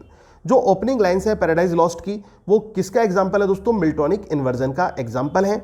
Milton was a passionate man who lived in a passionate times. Milton एक पैशनेट मैन थे जो कि एक पैशनेट टाइम में रहते थे, John Bailey ने कहा है। तो कुल मिलाकर याद रखना, ट्रिक में याद रख लेना, बेली को मिल्टन का पैशन पसंद था। बेली को मिल्टन का पैशन पसंद था। क्या याद रखेंगे आप? बेली को मिल्टन का पैशन पसंद था, या फिर पैशन बाइक भी आती है तो बेली को मिल्टन की पैशन बाइक पसंद थी। इस तरह से आप दिमाग में बैठा सकते हैं इजीली ट्रिक के साथ। If Milton was a puritan he was also more than A puritan. अगर मिल्टन प्योरिटन थे तो वो प्योरिटन से ज्यादा थे। किसने कहा था? हचिनसन ने कहा था, ठीक है ना। हचिनसन के लिए मिल्टन क्या थे? प्योरिटन से ज्यादा थे, इतना याद रख लेना। John Milton's magnificent ode on the morning of Christ nativity was written when the poet's age was 21 years. जो जॉन मिल्टन की ode on the morning of Christ nativity है, ये जब 21 साल के थे तब ये लिखी गई। In Milton there is always an appearance of effort, in Shakespeare scarcely any. Milton में हमेशा एक एफर्ट का हमें अपीयरेंस देखने को मिलता है, लेकिन शेक्सपियर में मुश्किल ना के बराबर। तो ये बात किसने कही थी? विलियम हैजलिट ने कही थी। What thou the field be lost, all is not lost is spoken by Satan। दोस्तों ये आपके लिए भी मोटिवेशनल लाइन है। कहने को तो सैटन ने बोली है, लेकिन वास्तव में बहुत ही ऐसी लाइन है जो आपको मोटिवेट कर सकती हैं। क्या हुआ अगर जो फील्ड खो गया? अगर जो आपको पीछे असफलता भी मिली है तो दोस्तों उस असफलता से घबराना नहीं है। सैटन के इन शब्दों को याद रख लेना कि सब कुछ नहीं खोया है, अभी तो बहुत से मुकाम पाने बाकी हैं। तो ये सैटन ने कहा था, पैराडाइज लॉस्ट में सैटन की स्पीच है। Because Milton's human he must know the best in humanity. ठीक है ना, मिल्टन्स को एज ए ह्यूमन अपनी ह्यूमैनिटी को ज़्यादा याद रखना चाहिए। ही must know the best in humanity, तो ये किसने कहा था? W.J. लॉन्ग ने कहा था। W.J. लॉन्ग मिल्टन को ह्यूमैनिटी की सलाह देते हैं, ऐसा याद रख लेना। Milton was also influenced by Fletcher's Christ, victory and triumph. जो मिल्टन थे वो इन्फ्लुएंस थे फ्लैचर्स के क्राइस्ट, विक्ट्री एंड ट्रम्फ से। The ode on the morning of Christ nativity was begin on Christmas day 1629। जो ode on the morning of Christ nativity है दोस्तों, ये क्रिसमस डे 1629 में बिगिन होती है। L Allegro, Il Penseroso, Arcades, Comus, Lycidas belong to the Horton period. ये Milton के Horton period को बिलोंग करती हैं। We read Paradise Lost as a task nobody ever visited longer. हम पैराडाइज लॉस्ट को एज ए टास्क के रूप में रीड करते हैं और कोई नहीं चाहेगा कि इससे लंबी हो। तो ये डॉक्टर जॉनसन के द्वारा इस बात को कहा गया। तो डॉक्टर जॉनसन इतनी लंबी पैराडाइज लॉस्ट नहीं चाहते थे, ऐसा याद रख लेना। Milton's on his blindness ends with an expression of the poet's faith in God's way. Milton की ऑन हिज ब्लाइंडनेस जो पोएम है, इसका एंड कैसे होता है? तो दोस्तों आपका आंसर होगा with an expression of the poet's faith in God's way. ये एक एक्सप्रेशन के साथ कि भगवान में जो मिल्टन का विश्वास था उसके साथ ये अंत होती है। Milton's lament for his blindness occurs in. Milton का जो लैमेंट है उसकी ब्लाइंडनेस को लेकर, वो नेटिविटी और ओड में भी हमें देखने को मिलता है। मैकोलेज एसेज और मिल्टन। दोस्तों ये एसेज और मिल्टन किसका एसे है? मैकोले का एसे है। Milton's poetic style is generally regarded as grand style. Milton के जो पोएटिक स्टाइल है उसको जनरली ग्रैंड स्टाइल के रूप में जाना जाता है। Milton's Paradise Lost is notable for its autobiographical passages. Milton का जो ये पैराडाइज लॉस्ट है, ये अपने जो ऑटोबायोग्राफिकल पैसेजेस हैं उनके लिए नोटेबल है। Paradise Lost was written by Milton in the last phase of his life. Paradise Lost को उनके लास्ट फेज ऑफ लाइफ में लिखा गया था। In an international Congress of poets, Milton and Shakespeare would represent the English nation, said bye mark Pattinson. Mark Pattinson ने क्या कहा?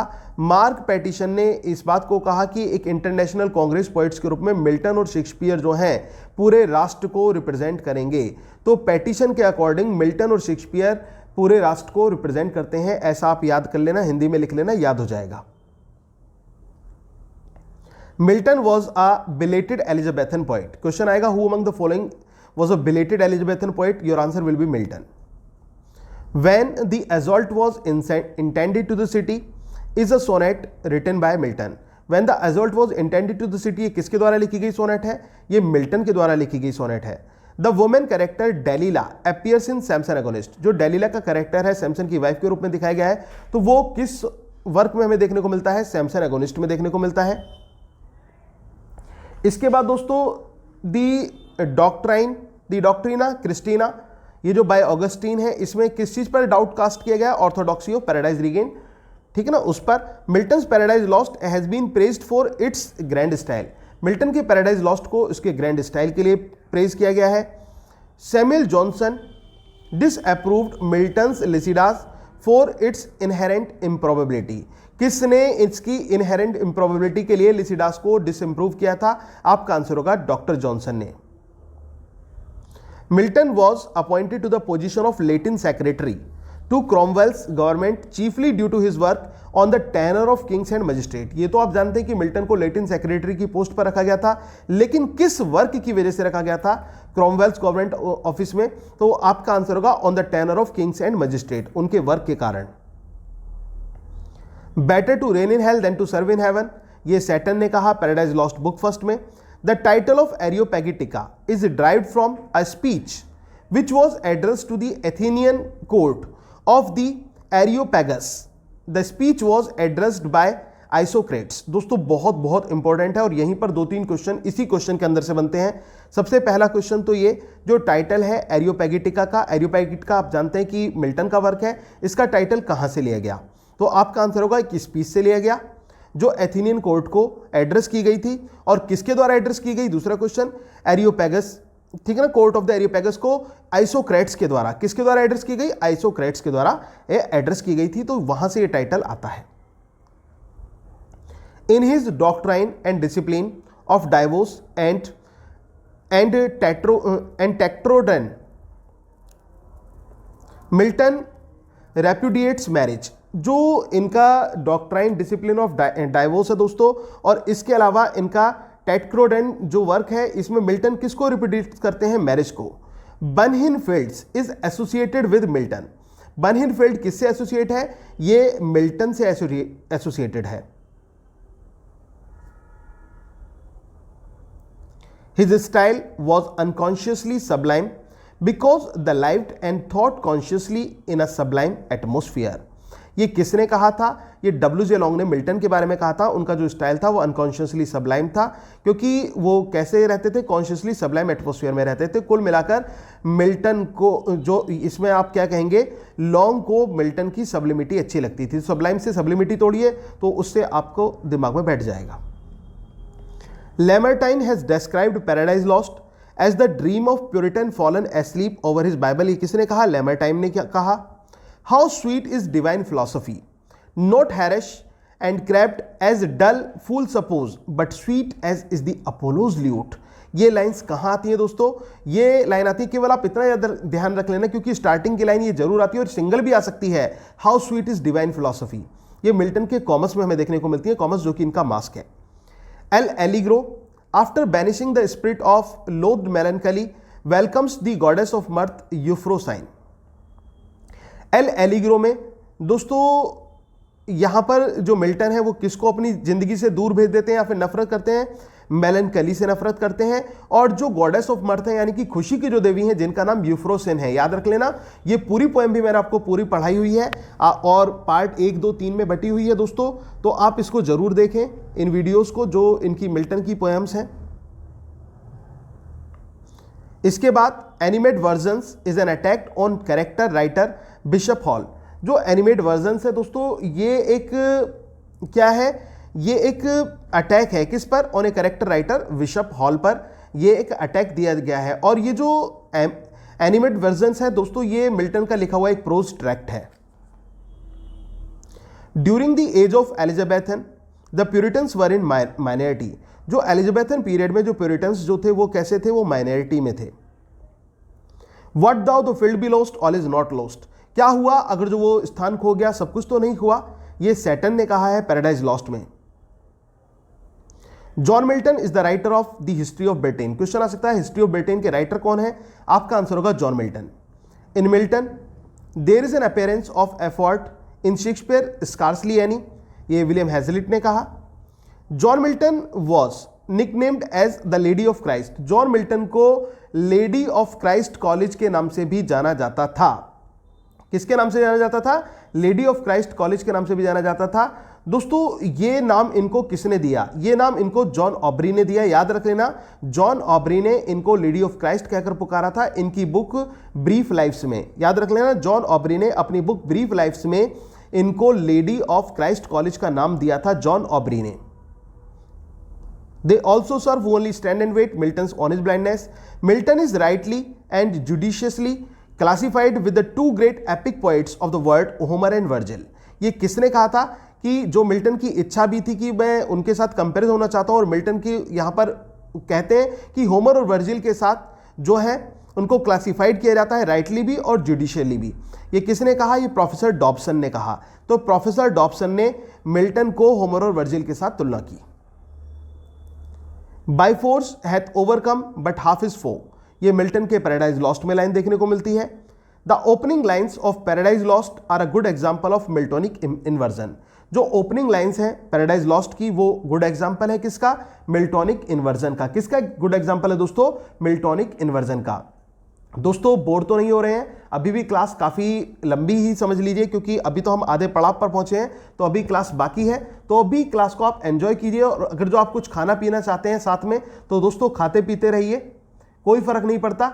ये चीज़ तो स्टडी तो आप खाते पीते भी कर सकते हैं। एंजॉय कीजिए अपने टाइम को और सुनते रहिए, कानों में लीड लगाइए और इसको एंजॉय कीजिए क्लास को, ताकि आपके माइंड में वो चीज़ें पहुँचें। और आपके माइंड में तब तक नहीं, आप इस तरह से मत पढ़ना दोस्तों, क्योंकि कुछ लोग क्या करते हैं, वो स्टडी को एक टारगेट बनाकर पढ़ते हैं। टारगेट बनाकर पढ़ते हैं जिसको कहते हैं कि आज वफा तो कल सफा। ये नहीं करना आपको कि आज तो आप वफा कर रहे हैं, कल सफ़ा कर रहे हैं। अगर जो आप ऐसा पढ़ रहे हैं तो दोस्तों आप मेरी इस क्लास को क्विट कर सकते हैं। मेरी आपसे एक हम्बल रिक्वेस्ट है, क्योंकि मैं चाहता हूं कि आप चीज़ों को डाइजेस्ट करें। बेकन कहते हैं ना, फ्रांसिस बेकन, कि some books are to be tasted, other to be swallowed and a few to be chewed and digested. कुछ किताबें तो चखने के लिए होती हैं, कुछ किताबें निगल जाने के लिए होती हैं, और कुछ किताबें चबाने और पचाने के लिए होती हैं। तो दोस्तों इसको चबाइए और पचाइए। कहने का मतलब ध्यान से पढ़िए, क्योंकि आप ध्यान से पढ़ते हैं, अच्छी तरह से पढ़ते हैं, तो आपके दिमाग में चीज़ें फिट रहती हैं। फॉर एग्जाम्पल, मैं आपसे पूछता हूं कि कोई मुझे अपने बचपन की कोई कहानी सुनाइए। आप एकदम सुना देते हैं कि बचपन की कहानी सुनिए। मैंने आपसे कहा कि क्या आपको वो बंदर और मगरमच्छ वाली कहानी याद है? आपने कहा हाँ जी मुझे याद है, बिल्कुल अच्छी तरह से याद है। मैंने आपसे पूछा कि आप मछली जल की रानी वाली पोएम सुना सकते हो? आपने कहा बिल्कुल सुना सकते हैं। ऐसा क्यों? क्योंकि आपने उसको दिल से पढ़ा था कभी। और दिल से कब पढ़ा था? बचपन में पढ़ा था, आज नहीं पढ़ा। बचपन में पढ़ी है ये कहानियां, लेकिन आज भी आपके याद है। क्यों याद है? क्योंकि आपने उसको चबाया और पचाया था। क्या किया था दोस्तों? उसको चबाया और पचाया था और दिल में बिल्कुल फिट कर लिया था। वही बात मैं आपसे कहता हूं, इसी तरह से आप चबाकर और पचाकर इसको पढ़िए। इसकी तैयारी कीजिए चबाकर और पचाकर। आपको स्वैलो नहीं करना है। स्वैलो करोगे तो क्या होगा? निगलोगे किसी चीज को तो आप वॉमिट कर आओगे। एग्जाम में आपने वॉमिट कर दी। किसकी वॉमिट? शब्दों की वॉमिट कर आएंगे आप। और उसके बाद में जब आप एग्जाम के बाद लौटेंगे तो आपको दिमाग में कुछ रहेगा ही नहीं। क्यों? क्योंकि आप तो एक टारगेट बना कर गए थे कि केवल और केवल एग्जाम के लिए पढ़ना है। अगर तो आप ऐसे तैयारी करके टीचर बनना चाहते हैं तो शायद आप आने वाली जो जनरेशन है उसका भविष्य भी आप अंधकार में डाल रहे हैं। तो दोस्तों टीचर बनना है तो आपको अच्छी तरह से बनना होगा, ठीक है ना, पूरे परफेक्शन के साथ बनना होगा। और ऐसे नहीं, आपको चबाना होगा और पचाना होगा।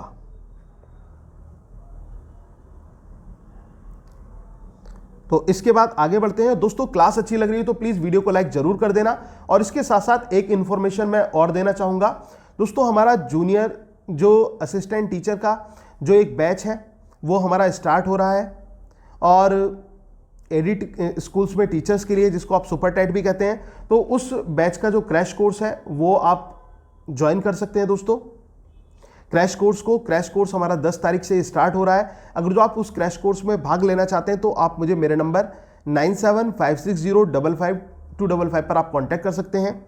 और इसके साथ साथ अगर आपको लगता है कि आप टीजीटी पीजीटी के जो पॉइंट टू पॉइंट नोट्स हैं वो भी खरीदना चाहते हैं कि एक बार एक रिवीजन हो जाएगा उनसे भी अच्छा खासा, और बहुत स्पेशल नोट्स है दोस्तों, उनको भी परचेज करना चाहते हैं तो भी आप मुझे मेरे नंबर 9756055255 पर कांटेक्ट कर सकते हैं यूपी टीजीटी और पीजीटी के नोट्स के लिए। और इसके साथ साथ यूपी टेट और सी टेट के भी न्यू बैचेस हमारे स्टार्ट हो रहे हैं, तो उसमें भी आप ऑनलाइन और ऑफलाइन दोनों मोड में एडमिशन ले सकते हैं।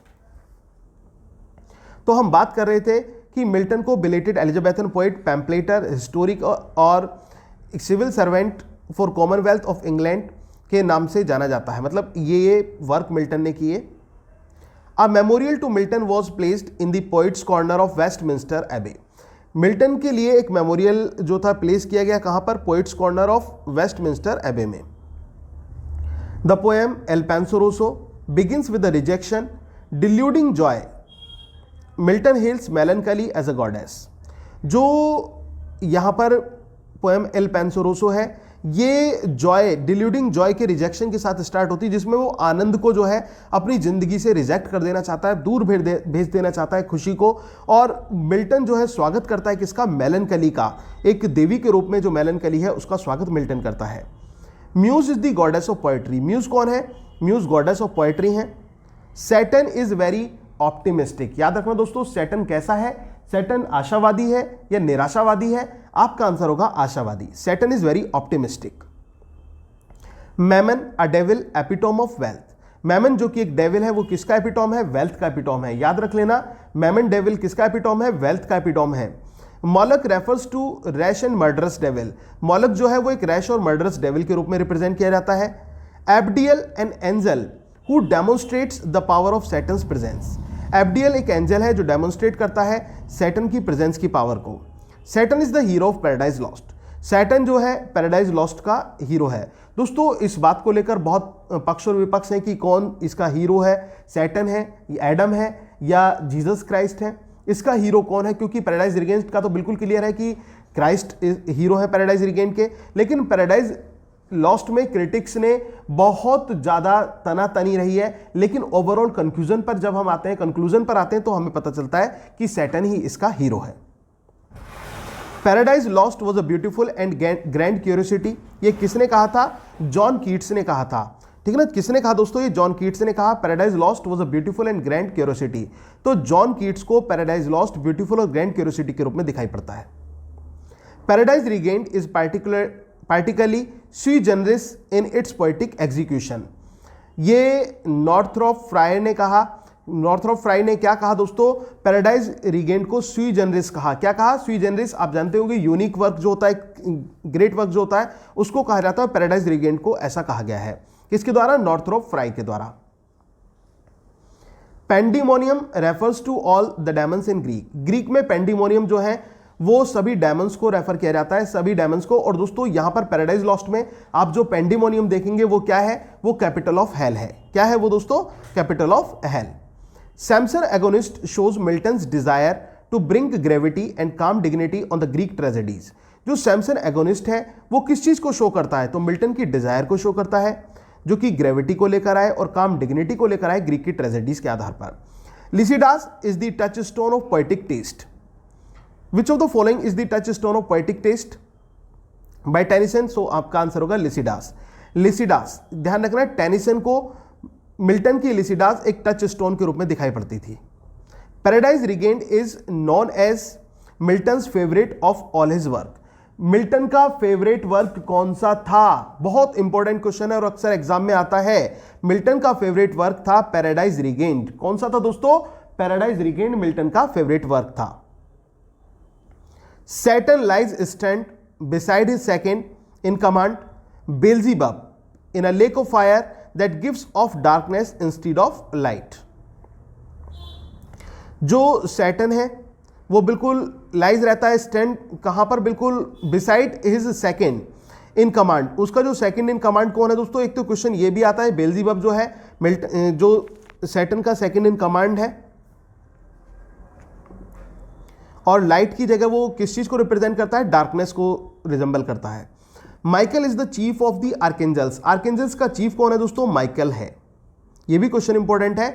आर्केंजल्स का चीफ कौन है? माइकल है। Samson Agonistes focuses only on the last day of Samson's life. Samson Agonistes में किसको फोकस किया गया है? सैमसन के लास्ट डे को फोकस किया गया है। Discarding that he was victimized by his over pride, और उसके पतन का कारण भी उसका ओवर प्राइड रहा। The history of Britain is an unfinished prose work, deals with Norman conquest. जो हिस्ट्री ऑफ ब्रिटेन है मिल्टन का दोस्तों फेमस अनफिनिश्ड प्रोज वर्क है, जो कि नॉर्मन कॉन्क्वेस्ट से डील करता है। Gabriel is one of the archangels of heaven who acts as a guard at the garden of Eden. दोस्तों क्वेश्चन आ जाता है गार्डन ऑफ ईडन पर गार्ड के रूप में कौन दिखाई पड़ता है? तो आपका आंसर होगा गैब्रियल। कौन दिखाई पड़ता है? गैब्रियल दिखाई पड़ता है एक आर्केंजल के रूप में, आर्केंजल ऑफ हेवन के रूप में हम उसको देखते हैं, जो एक्ट करता है, act as a guard at the garden of Eden. Paradise Regained is a series of debates between Christ and Satan, who tries repeatedly over the course of the poem to tempt Christ. Paradise Regained क्या है? एक series है, series of debates है, किसके बीच में? Christ और Satan के बीच में। who tries repeatedly over the course of the poem tempt Christ. Belial refers to a lewd and lustful device. जो बैलियल है वो किसको रेफर करता है? ल्यूड एंड लस्टफुल, ये डेविल को रेफर करता है जो बैलियल है। ये डिवाइस की जगह डेविल कर देना दोस्तों। Death in Satan son by his daughter sin, death in turn rips his son his mother, sorry. Death जो है वो कौन है? सैटन का बेटा है, ठीक है ना, और उसकी बेटी कौन है? सिन है। Samson Agonistes is a closet drama which successful on the point of objective correlative. Samson Agonistes जो है एक क्लोजेट ड्रामा है, that mean to be read only, ठीक है ना, और ये सक्सेसफुल किस पॉइंट पर है? ऑब्जेक्टिव कोरिलेटिव के पॉइंट पर ये बहुत सक्सेसफुल हमें दिखाई पड़ता है। Paradise Lost concern the biblical story of the fall of man, the temptation of Adam and Eve by the fallen angel Satan and their expulsion from the garden of Eden. Paradise Lost किस चीज़ से concern करती हैं? Biblical story से concern करती है, जिसमें fall of man है, temptation of Adam and Eve है, और by the fallen angel Satan and their expulsion from the garden of Eden. Fallen angel का सैटर्न का एक्सपल्शन दिखाया गया है गार्डन ऑफ ईडन से। Milton accuses the code writers in Paradise Lost as the son of, दोस्तों ये इसको सही कर लेना, ये गलत लिखा हुआ है, ये इलियट नहीं है, ये इलियट नहीं है, सन ऑफ इलियट नहीं है, इसको सही आप कर लेना सन ऑफ बेलियल। याद करना दोस्तों, इसको अच्छी तरह से दिमाग में बिठा लेना। Milton accuses the code writers, ये गलत लिख गया था इलियट, इसको आपको करेक्ट कर लेना है, और इलियट का तो कोई मैटर भी नहीं आता। मिल्टन एक्यूज करते हैं कोड राइटर्स को इन पैराडाइज लॉस्ट में एज द सन ऑफ बेलियल। किसके सन के रूप में? सन ऑफ बेलियल के रूप में वो यहां पर उसको रिप्रेजेंट करते हैं। और फ्रॉम द आइसोलेंस एंड वाइन, किसके रूप में? आइसोलेन और वाइन के रूप में, सन ऑफ बेलियल। इसके बाद आगे बढ़ते हैं। Peace hath her victories no less renowned than war, to lord general Cromwell में ये लाइन देखने को मिलती है। In Paradise Lost Satan possesses the quality of Milton. Paradise Lost में सैटर्न जो है वो किसकी क्वालिटी को पोजेसेस करता है? मिल्टन की क्वालिटीज को, यानी कि autobiographical touch. Liberty hath a sharp and double edge, liberty के में शार्प और डबल एज होता है, ठीक है ना। क्या है लिबर्टी में? शार्प और डबल एज होता है। ये किसने कहा? ये मिल्टन ने कहा। A noble and puissant nation rousing herself like a strong man after sleep shaking of invisible locks, ये आपको मैं ऑलरेडी बता चुका हूं दोस्तों कि आपको क्या लिखना है। मिल्टन ने कहा है एलिजाबेथन के पीरियड के बारे में, और इस तरह से याद रख लेना, मिल्टन ने इनविजिबल लॉक्स को लेकर कहा है एलिजाबेथ के, तो इस तरह से भी आपको दिमाग में बैठ जाएगा। माई rising is thy fall, my rising is thy fall, ये लाइन कहाँ आती है? पैराडाइज रीकेंड में हमें ये लाइन देखने को मिलती है। Satan in Paradise Lost is compared to Leviathan, दोस्तों बहुत इंपॉर्टेंट टॉपिक है, बहुत इंपॉर्टेंट क्वेश्चन है कि सैटर्न की कंपैरिजन पैराडाइज लॉस्ट में किसके साथ की गई है? लेवियाथन के साथ कंपैरिजन की गई है। Milton deserves credit for making God wicked since the God of Christianity is a wicked God, ये किसने कहा है? विलियम एम्पसन ने कहा है दोस्तों। किसने कहा है? विलियम एम्पसन ने कहा है कि Milton deserve the credit for making God wicked, कि मिल्टन को क्रेडिट जाता है कि उसने गॉड को विक्ड किया। और क्योंकि मिल्टन ने, आपने देखा होगा कि सैटर्न जो है उसको ज़्यादा दर्शाया था। पैराडाइज लॉस्ट में सैटर्न को बहुत ज़्यादा बलशाली बना दिया था, और इसके साथ साथ ऑप्टिमिस्टिक भी दिखाया। तो एम्पसन के अकॉर्डिंग मिल्टन ने गॉड को विक्ड रूप में दर्शाया। Milton defined his views of Greek tragedy in the preface to Samson Agonistes, Milton ने अपने जो व्यूज हैं, ठीक है ना, Greek views of Greek tragedy, जो ग्रीक ट्रेजेडी के व्यूज हैं वो किस में डिफाइन किए? सैमसन एगोनिस्ट में, सैमसन एगोनिस्ट में उसको डिफाइन किया गया था।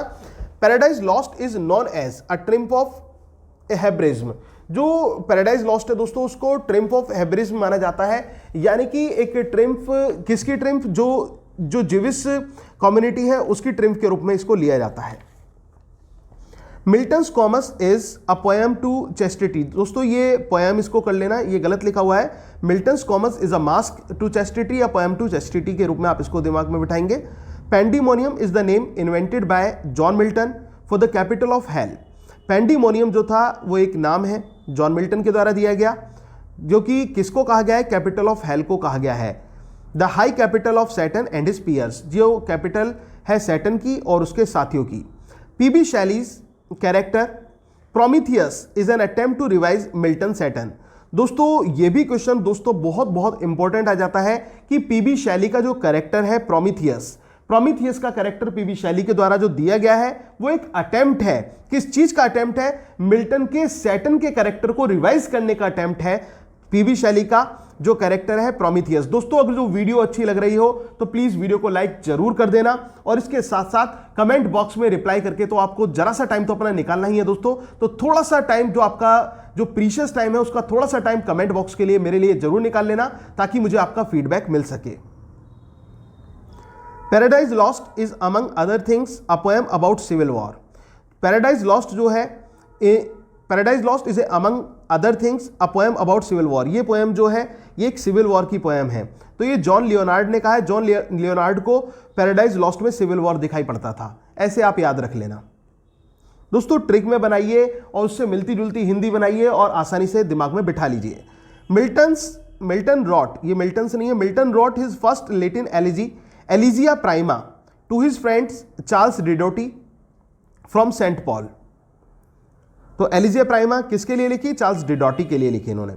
दाउ hast said much of a hair of Paradise Lost, तुमने बहुत कह दिया किसके बारे में? पैराडाइज लॉस्ट के बारे में।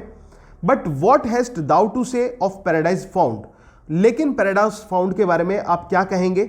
ये बात किसने कही? ये एलवुड ने कहा। किसने कहा दोस्तों? एलवुड ने कहा। इसको ऐसे याद रख लेना, टचवुड एलवुड ने कहा। टचवुड इस बात को किसने कहा? एलवुड ने कहा कि पैराडाइज लॉस्ट के बारे में बहुत हो गया, पैराडाइज रिग्वेंट के बारे में भी तो कुछ बताइए, पैराडाइज फाउंड के बारे में भी तो कुछ बताइए। Milton was a tolerant puritan, Milton एक टॉलरेंट प्योरिटन थे। That is why he got along with royalist father in law and A Catholic brother, और यही कारण था कि वो एक रॉयलिस्ट फादर इन लॉ थे उनके और कैथोलिक ब्रदर थे। तो Milton was a tolerant Puritan, इतना आपको दिमाग में बिठाना है। The marriage of heaven and hell, जो marriage of heaven and hell है, describe the poets visited to the hell, a device adopted from Dante's Divine Comedy and Milton's Paradise Lost। ये किसने कहा है? विलियम ब्लेक ने कहा है कि ये जो marriage of heaven and hello को डिस्क्राइब किया गया है, पोइट विजिट टू हेल को डिस्क्राइब किया गया है, एक डिवाइस है जो कि अडॉप्ट की गई किसके द्वारा? दांते के डिवाइन कॉमेडी में और मिल्टन के पैराडाइज लॉस्ट में ये डिवाइस हमें देखने को मिलती है, और ये विलियम ब्लेक ने इस बात को कहा है। तो विलियम ब्लेक को जो marriage of heaven and hell है, जो दांते और मिल्टन के वर्क्स में डिस्क्राइब है, वो एक डिवाइस के रूप में दिखाई पड़ती है विलियम ब्लेक को। John Keats used Milton as a character in his work Milton a poem. John Keats ने मिल्टन को एक कैरेक्टर के रूप में यूज किया है अपने वर्क मिल्टन में, जो कि एक पोएम है मिल्टन अ पोएम में। मिल्टन अ पोएम में कैरेक्टर के रूप में इसको यूज किया है जॉन मिल्टन को। John Ernest novel Dubious Battles title has been taken from Milton's Paradise Lost. दोस्तों बहुत बहुत इंपॉर्टेंट है, जॉन अर्नेस्ट का जो नॉवेल है डुबियस बैटल्स, उसका टाइटल कहां से लिया गया है? मिल्टन के पैराडाइज लॉस्ट से लिया गया है। याद रख लेना, जॉन अर्नेस्ट के नॉवेल डुबियस बैटल्स का टाइटल मिल्टन के पैराडाइज लॉस्ट से लिया गया है। Milton defences pro populo Anglicano is a controversial work but containing powerful prose. दोस्तों मिल्टन का जो वर्क है डिफेंसेस प्रो पॉपुलो एंग्लिकानो, ये एक कंट्रोवर्शियल वर्क है, ठीक है ना, इसमें पावरफुल प्रोज के साथ। द रिटर्न टू ईडन, दोस्तों याद रखना, the return to Eden, Eden को चलो लौट चलें। The return to Eden 5 essays on Milton's epics is a famous work. ये 5 essays का कलेक्शन मिल्टन के एपिक्स को लेकर एक फेमस वर्क है। किसका?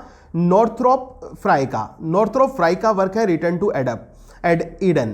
तो दोस्तों इतना याद रख लेना कि नॉर्थरोप फ्राई कहाँ चले गए? ईडन चले गए। नॉर्थरोप फ्राई कहाँ चले गए? ईडन चले गए। इस तरह से आपको दिमाग में बैठ जाएगा ये। Milton is the central problem in any theory and history of poetic influence in English. Milton जो है एक सेंट्रल प्रॉब्लम है किसी भी थ्योरी में, या फिर जो कोई भी and history of poetic influence in English, और जो पोएटिक इन्फ्लुएंस रहा है इंग्लिश में उसमें। तो ये किसने कहा है? ये हैरोल्ड ब्लूम ने कहा है। किसमें कहा है? In the anxiety of influence में हैरोल्ड ब्लूम ने इस बात को कहा है। In later life Milton became an Arian and did not accept Christ as the divine son. जो लेटर लाइफ में मिल्टन जो थे वो एक एरियन के रूप में तब्दील हो गए और उन्होंने जो क्राइस्ट थे उनको डिवाइन सन के रूप में एक्सेप्ट नहीं किया।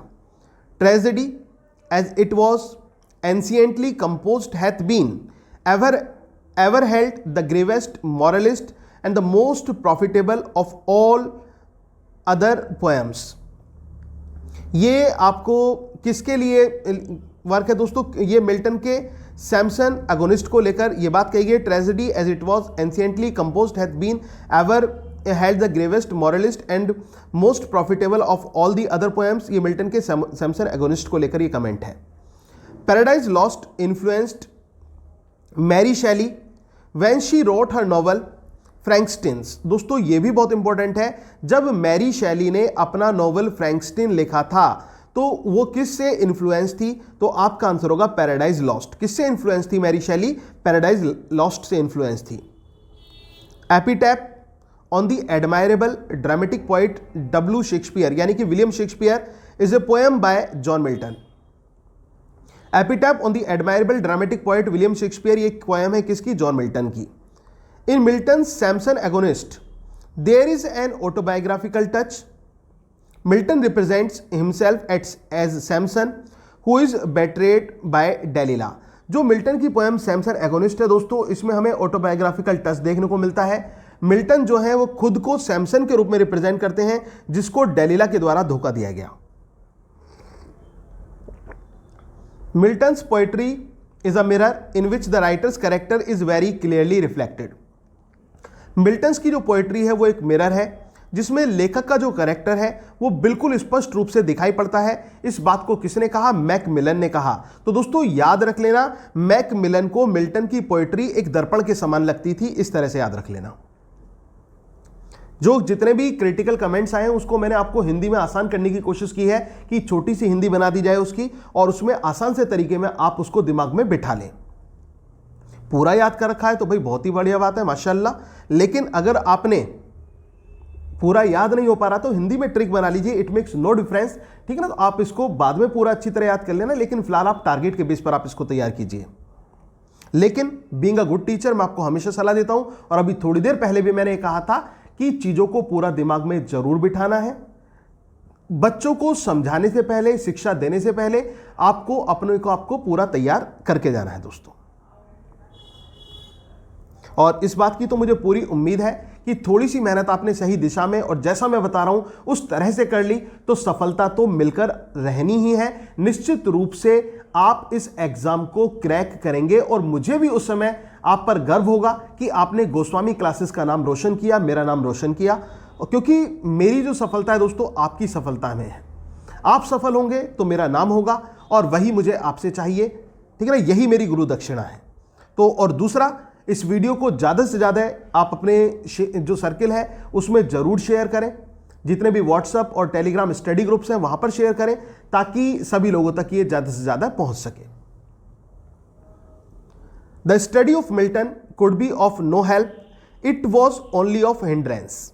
जो स्टडी ऑफ मिल्टन है ये could be of no help, वो किसी हेल्प का नहीं है। It was only a hindrance, केवल एक हिंड्रेंस है।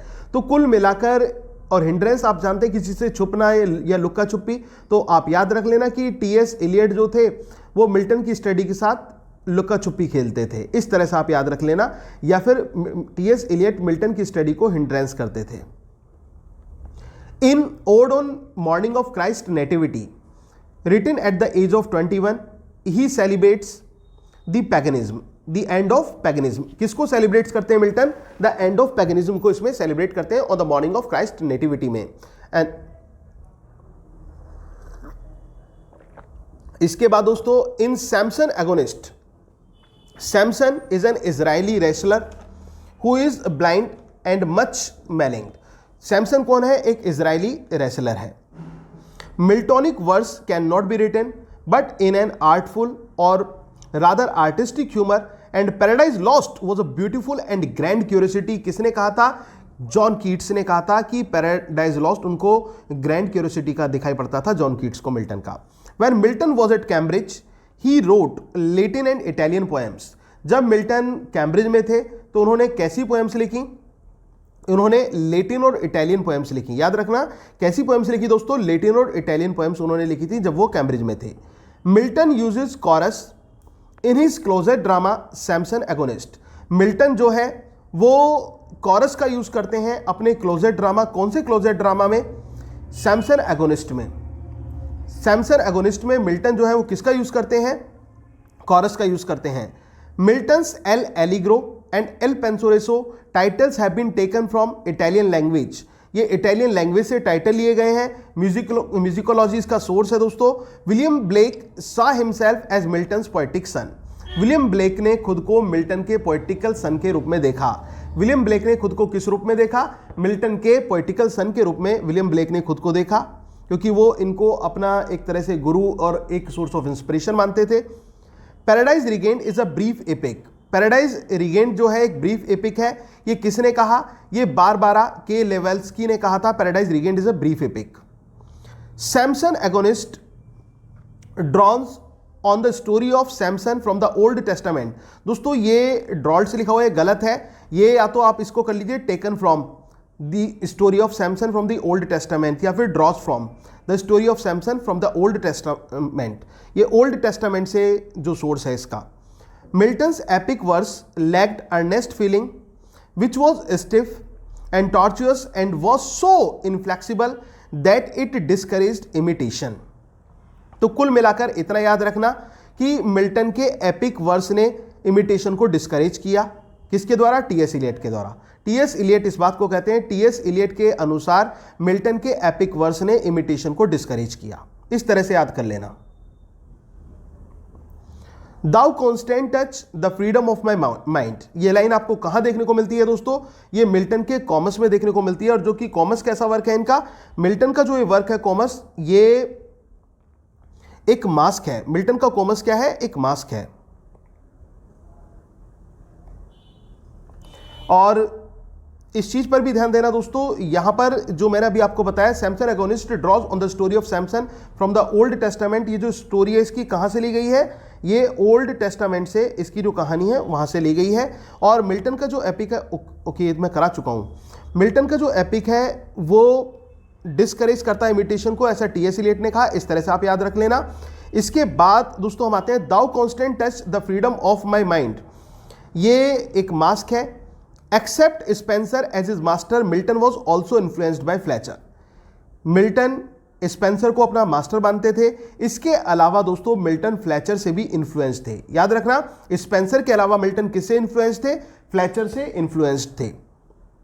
Alone of English poets, alone in English art, Milton has it, he is our great artist in style, our one first rate master in the grand style. ये किसने कहा? ये Matthew Arnold ने कहा। किसने कहा दोस्तों? ये मैथ्यू अर्नोल्ड ने कहा मिल्टन के बारे में। कुल मिलाकर मिल्टन जो है कवियों में अकेले थे, इतना याद रख लेना।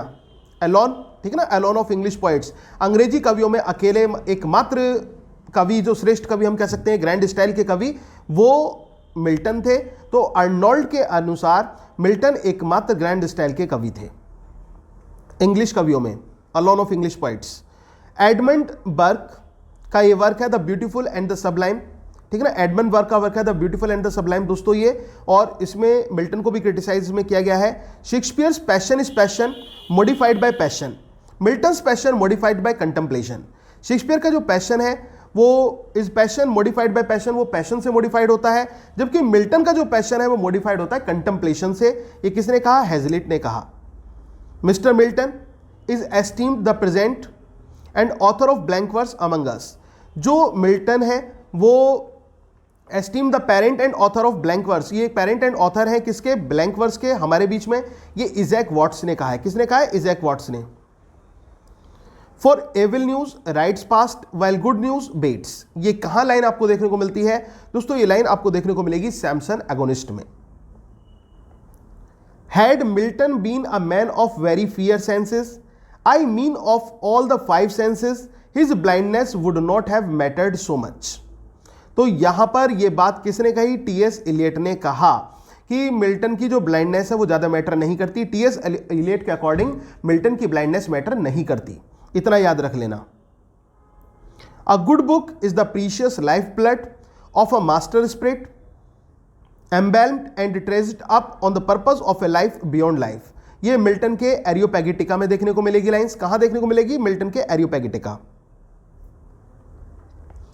Arcades and Comus are Milton's 2 famous masks. Milton described Samson as being eyeless in Gaza. Milton ने सैमसन को eyeless in Gaza के रूप में डिस्क्राइब किया है। Term has been used as the title eyeless in Gaza in a novel of Aldous Huxley. और दोस्तों ये एल्डस हक्सले के एक नॉवल में एक टाइटल के रूप में भी यूज किया गया है इस टर्म को, eyeless in Gaza. A note on the verse of John Milton is a famous work of T.S. Eliot. याद रखना दोस्तों, a note on the verse of John Milton, a note on the verse of John Milton, ये famous work है किसका? T.S. Eliot का। A note on the verse of John Milton is a famous work of T.S. Eliot. Milton our greatest public poet. किसने Milton को public poet कहा? तो Philip Pullman ने कहा, ठीक है ना। फिलिप पुलमैन, किसने कहा? फिलिप पुलमैन ने कहा। दोस्तों कैसे याद रखेंगे कि पुलमैन मिल्टन से पब्लिक में मिले थे, पुलमैन मिल्टन से पब्लिक में मिले थे। इस तरह से दिमाग में ट्रिकी मेथड से दिमाग में बिठा सकते हैं आप इसे। Lycidas is an unrivalled example of pagan Renaissance. Lycidas जो है एक अनराइवल्ड एग्जाम्पल है किसका? पैगन रेनेसा का। दोस्तों किसका अनराइवल्ड एग्जाम्पल है ये? पैगन रेनेसा का एग्जाम्पल है। The spirit of Lord is upon me, the spirit of Lord is upon मी। ये लाइन किसके द्वारा कही गई है दोस्तों? ये मिल्टन के द्वारा कहा गया है। किसके द्वारा कहा गया है? जॉन मिल्टन के द्वारा कहा गया है। Where there is leisure for fiction there is little grief. ये आपको लाइन कहां मिलेगी? Doctor Samuel Johnson about Milton's Lycidas. ये डॉक्टर सैमुअल जॉनसन ने कहा है मिल्टन की लिसिडास के बारे में। क्या कहा है? Where there is leisure for fiction there is little grief. Lycidas is a blend of high moral purpose with the noblest poetry. W.J. Long ने कहा है लिसिडास क्या है? Lycidas with blend of high moral. इतना याद रख लेना, Lycidas blend of high moral by W.J. Long. Paradise Lost is a poem which considered with respect of design may claim the first place and with respect to performance the second among the productions of the human mind Samuel Johnson. ध्यान रखना, Samuel Johnson first second third, जहां पर first second third places की बात आ जाए और paradise Lost को लेकर हो तो वो सैमुअल जॉनसन है, ठीक है ना। जहां पर वो बात कर रहे हो सेकंड प्लेस की, फर्स्ट प्लेस की, ठीक है, तो इस तरह से बात कौन कर रहे हैं? सैमुअल जॉनसन कर रहे हैं और पैराडाइज लॉस्ट के बारे में कर रहे हैं। तो Paradise Lost is a poem which considered with respect of design may claim the first. Respect of design के अकॉर्डिंग वो फर्स्ट प्लेस क्लेम कर सकती है, with respect to performance the second, और परफॉर्मेंस के अकॉर्डिंग सेकंड। तो first और second place जो पैराडाइज लॉस्ट को की बातें करते हैं वो कौन करते हैं? सैमुअल जॉनसन करते हैं। The abilities of the poets are inspired gift of God really best out. ये किसने कहा है? ये मिल्टन ने कहा है। Milton's Il Penseroso is written in octosyllabic couplets. दोस्तों मिल्टन की जो एल पेंसोरोसो है वो कौन से कपलेट्स में लिखी गई है? ऑक्टोसिलेबिक कपलेट्स में इसको लिखा गया है। From 12 years of age I hardly ever left my studies or went to bed before midnight. देखो कितनी बढ़िया और गहरी असली बात यहां पर मिल्टन की निकल कर आती है, और मिल्टन खुद कहते हैं from 12 years of age I hardly ever left my studies. मैंने मुश्किल से ही अपनी स्टडीज को छोड़ा और went to bed before midnight, और मिडनाइट से पहले कभी बेड पर मतलब सोने नहीं गया। बहुत बहुत पढ़ा करते थे और उनकी ओवर स्टडी ही कारण बताई जाती है उनके अंधेपन का। Because Milton's human he must know the best in humanity. ये किसने कहा? W.J. लॉन्ग ने कहा। In the poem the progress of poesy Thomas Gray invokes John Milton. दोस्तों बहुत बहुत इंपॉर्टेंट क्वेश्चन है कि अपनी पोएम प्रोग्रेस ऑफ पॉइसी में थॉमस ग्रे किसको इन्वोक करते हैं, किसकी इन्वोकेशन करते हैं? तो आपका आंसर होगा जॉन मिल्टन। क्या आंसर होगा? John Milton. He who destroys a good book kills reason itself, kills the image of God as it were in the eye. ये कहां देखने को मिलेगा दोस्तों? ये मिल्टन की Areopagitica. Belial is associated with lust and violence, he reigns in courts and palaces. Belial किससे associated है? लस्ट एंड वायलेंस से एसोसिएटेड है और वो कोर्ट्स और पैलेसेस में शासन करता है। The opening lines of Paradise Lost are a good example of Miltonic inversion. दोस्तों या initial lines of Paradise Lost, opening line of Paradise Lost, starting lines of Paradise Lost, ऐसे क्वेश्चन आ जाता है। किसका एग्जाम्पल है? मिल्टोनिक इन्वर्जन का ये एग्जाम्पल है। Milton's Il Penseroso is written in octosyllabic couplet. ये किसने कहा था? मिल्टन की जो एल पेंसोरोसो वो ऑक्टोसिलेबिक कपलेट में है। ये विलियम वर्ड्सवर्थ ने कहा। One who bears his burden best is believe to serve God best in his sonnet on his blindness. ये कहां पर दोस्तों कहां आती है लाइन से? ये लाइंस आती हैं ऑन हिज ब्लाइंडनेस में, मिल्टन की सोनेट में। The opening 16 lines of Paradise Lost comprise one sentence. जो ओपनिंग 16 लाइन्स है पैराडाइज लॉस्ट की वो वन सेंटेंस में है। Milton's lament for his blindness occurs in the nativity ode. Milton's on his blindness ends with an expression of the poet's faith in God's way. Milton की जो on his blindness है वो कहाँ and होती है? जो पोइट्स का expression है उसके फेथ में, उसके साथ वो एंड होती है। Milton has composed magnificent epic Paradise Lost in English heroic verse without rhyme. His prose can be read easily when Milton's must be studied. दोस्तों ये स्टेटमेंट आता है कि his prose can be read easily, उसकी prose को आसानी से पढ़ा जा सकता है when Milton's must be studied, जब मिल्टन को स्टडी किया जाए। तो ये स्टेटमेंट किसने दिया है, यहां पर ये मेंशन नहीं है, मैं आपको बता देता हूं दोस्तों, ये जर्मी टेलर हुए हैं, एक जर्मी टेलर, याद रख लेना, जर्मी टेलर का स्टेटमेंट है ये। It is the statement by Jeremy Taylor. किसने दिया है ये स्टेटमेंट? जर्मी टेलर ने। लिख लेना, नोट कर लेना इसे कि his prose can be read easily, उसकी प्रोज को आसानी से पढ़ा जा सकता है। कौन कहते हैं? जर्मी टेलर कहते हैं। ठीक है ना, कौन कहते हैं? टेलर कहते हैं, Jeremy Taylor. Reformation was an attack on the political corruption of the clergy in the English church and a plea for democracy in the structure of the church. Reformation दोस्तों आप जानते हैं जैसे कि एक रिलीजियस मूवमेंट रहा था reformation, तो एक अटैक था पॉलिटिकल करप्शन पर इंग्लिश चर्च को लेकर और एक डेमोक्रेसी की डिमांड को लेकर इंग्लिश चर्च में। Let none admire that riches grow in hell, that soil may best deserve the precious bane. ये लाइन कहां आती है दोस्तों? ये पैराडाइज लॉस्ट में आती हैं। ब्यूटी इज नेचर्स कॉइन, दोस्तों केन लिखा हुआ है, कॉइन कर लेना इसे। Beauty is nature's coin, beauty जो है वो नेचर के कॉइन के रूप में है, नेचर के सिक्के के समान है, नेचर की मुद्रा है, पैसा है। Must not be hoarded but must be current and the good thereof consist in mutual and partake bliss. ये कहां लाइन आती है दोस्तों? ये लाइन्स आती हैं कॉमर्स में। ठीक है, कॉमर्स मास्क में ये लाइन्स आती हैं। इतना याद रखने का, ब्यूटी को नेचर के कॉइन के रूप में दर्शाया गया है। ये कहां पर? कॉमर्स में, कॉमर्स मास्क में। When night darkness the streets the wander forth the sons of Belial flaunt with insolence and wine। ये लाइंस मिल्टन के पैराडाइज लॉस्ट में है। Milton wrote, "Methought I saw my late espoused saint in the memory of his wife Mary Powell." Milton ने जो ये sonnet लिखी, ये methought I saw my late espouse saint in the memory, ये जो poem लिखी मिल्टन ने, ये किसकी मेमोरी में लिखी दोस्तों? ये उन्होंने, मिल्टन ने अपनी पत्नी के मैरी पावल की मेमोरी में इस पोएम को लिखा था। The fall of Satan as depicted in book first of Paradise Lost lasted for 9 days।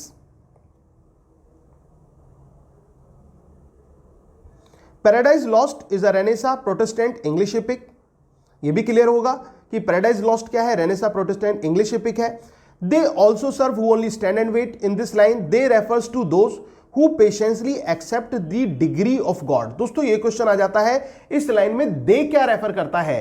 तो दे उन लोगों को कहा गया है जो पेशेंसली, बिल्कुल धैर्य के साथ, जो भगवान का आदेश है, भगवान की आज्ञा है, उसका पालन करते हैं। Milton's Samson Agonistes is a classical tragedy. Milton की जो सैमसन एगोनिस्ट है वो एक क्लासिकल ट्रेजेडी के रूप में हमें देखने को मिलती है। Servant of God, well done, well last, thou forget the better fight. ये पैराडाइज लॉस्ट बुक 4th में लाइंस आती हैं। For this inferno hold celestial spirits in bondage, you will find this line in Paradise Lost. Adam himself narrates the story of the making of Eve from a rib in Adam's side. Adam जो है खुद इस कहानी को narrate करता है, ठीक है ना, कि ईव को बनाने की कहानी, कि एक रिब से ईव का निर्माण किया गया, ईव को बनाया गया, बुक 8th पैराडाइज लॉस्ट में। In argument with man and women ever goes by words whatever be her course. ये किसने कहा? ये Delilah in Samson Agonistes. Truth is as impossible to be soiled by any outward touch as the sunbeam. ये doctrine and discipline of divorce में यहां पर दिखाई पड़ती है हमें लाइंस। किसमें? The doctrine of discipline and divorce tracts में ये लाइंस हमें देखने को मिलती हैं। तो दोस्तों ये थी 250 major lines by John Milton. अब इसके अलावा मैं आपको बता दूं कि आपको इसमें भी काफी लाइंस आ गई हैं। इसके अलावा अगर जो आपको कंप्लीट पोएम्स आपको तैयार करनी है, एक बार जल्दी जल्दी रिवीजन करना है, तो दोस्तों डिस्क्रिप्शन बॉक्स में मैं अपनी जो टीजीटी को लेकर प्लेलिस्ट है उसको मैं शेयर कर देता हूं डिस्क्रिप्शन बॉक्स में, ठीक है ना, उसका लिंक मैं शेयर कर देता हूं। आप उस लिंक पर जाइए और ज़्यादा से ज़्यादा वीडियोस आप देख सकते हैं। और इसके साथ साथ अगर जो इनकेस उसमें ना भी डली हो किसी वजह से कोई पोएम, तो आप मेरे चैनल पर आकर सर्च करें, मेरे नाम से सर्च करें उस पोएम को डालकर, तो मोस्ट ऑफ द पोएम्स मैं जो मिल्टन की हैं वो करा चुका हूं और पूरी पूरी पोएम्स आपको कराई गई हैं। तो दोस्तों आसानी से आप इनको तैयार कर सकते हैं और घबराना बिल्कुल भी नहीं है, डरना किसी बात का नहीं है। और दोस्तों मैं इस जो आज की आपकी जो मैराथन क्लास रही, इस क्लास का एंड अपनी उन्हीं पंक्तियों से करूंगा कि जीवन में संघर्ष हो भले पर पार तू पा जाएगा, कर हौसला बुलंद अपना, हर मुसीबत से टकराएगा, हर मुसीबत से टकराएगा। रहा है कठिन जीवन की हर पग तू संभल कर बढ़ाएगा, पर इस ऊंची नीची राह पर तू लड़खड़ा ही जाएगा, तू लड़खड़ा ही जाएगा। दोस्तों अगर आपके कदम लड़खड़ा गए हैं तो डरने की बात नहीं है। कदम के लड़खड़ाने को समझना अपनी हार तू, अभी तो बस आरंभ है, स्नेह से स्वीकार तू, स्नेह से स्वीकार तू। तू रुक नहीं, तू झुक नहीं, यहां दुख से पहले सुख नहीं, जीवन इसी का नाम है। तू ठान ले उस लक्ष्य को जो करना तुझको काम है, जो करना तुझको काम है। तो दोस्तों आपको जो काम करना है उस लक्ष्य को निर्धारित कीजिए। आपके जो आपके नियर डियर हैं वो आपसे बहुत कहेंगे ये तुमसे नहीं हो सकता, ऐसा तुम नहीं कर सकते। और स्पेशली जो फीमेल एस्पिरेंट्स हैं उनको घर में मैं देखता हूं कि किस प्रकार से समाज में एक तरह से टॉर्चर किया जाता है। अगर जो अपनी पढ़ाई भी करती है ना तो उनसे कहा जाता है कि तुम घर का काम ही कर लो, वही तुम्हारे लिए काफी है, तुम ये नहीं कर सकती, तुम वो नहीं कर सकती। तो मैं आपसे कहता हूं कि आपको जो समाज क्या कहता है, दुनिया क्या कहती है, उन बातों से कोई लेना देना नहीं है। आपको यह देखना है कि आपका जो अंदर का जो एक पोटेंशियल है, आपका जो मन है, आपके जो विचार हैं वो क्या कह रहे हैं, क्या वो आपको आगे बढ़ने के लिए प्रेरित कर रहे हैं या नहीं कर रहे हैं। अगर आपका मन ही स्थिर है, आपका मन ही कुछ नहीं करना चाहता, आप खुद कुछ नहीं करना चाहते, तो दोस्तों फिर आगे बढ़ना बेकार है। लेकिन अगर आपके अंदर जज्बा है और आप कुछ बढ़ने की चाहत रखते हैं तो आपको अपना कर्म करना होगा और उस कर्म को करोगे तो मैं कहता हूं कि उस सफलता का रस जो है वो निश्चित रूप से आप चख कर रहेंगे। तो सबसे बड़ी बात यही होती है, जैसा कि रॉबर्ट ब्राउनिंग कहते हैं, I was ever A fighter so one fight more, the best and the last. तो दोस्तों दिखा दो, पूरी हिम्मत लगा दो, एक पूरे ऐसे मजबूत योद्धा की तरह बन जाओ कि अपनी जिंदगी की सर्वश्रेष्ठ फाइट आपको लड़नी है और ये जिंदगी की एक आखिरी युद्ध आप इसको लीजिए। और अगर जो इस तरह से आप इसको लेंगे तो अपने मुकाम को हासिल जरूर करेंगे। और लास्ट में मैं आपसे यही कहना चाहूंगा कि अगर आप मेरे नोट्स भी लेना चाहते हैं एक फाइनल टच और फाइनल रिवीजन के लिए, तो दोस्तों आप मुझसे मेरे नोट्स परचेज कर सकते हैं, जो कि यूपी टीजीटी लिटरेचर के नोट्स 1200 रुपए में है और टीजीटी पीजीटी दोनों के 1500 रुपए में नोट्स हैं, तो आप वो भी परचेज कर सकते हैं। अगर जो आप क्रैश कोर्स जो असिस्टेंट टीचर को लेकर है उसको ज्वाइन करना चाहते हैं या फिर यूपी टेट और सीटेट की क्लासेस को ज्वाइन करना चाहते हैं तो भी आप मुझे मेरे नंबर 9756055255 पर कांटेक्ट कर सकते हैं। और दोस्तों लास्ट में मैं ये कहूंगा कि इस मैराथन क्लास को ज्यादा से ज्यादा शेयर कीजिए, लाइक कीजिए और कमेंट कीजिए। अगर आप चैनल पर नए हैं और चैनल को सब्सक्राइब नहीं किया है तो प्लीज चैनल को भी सब्सक्राइब कर लीजिए और बेल आइकन को भी प्रेस करना ना भूलिए। Thank you very much, yours doctor Sachin Goswami.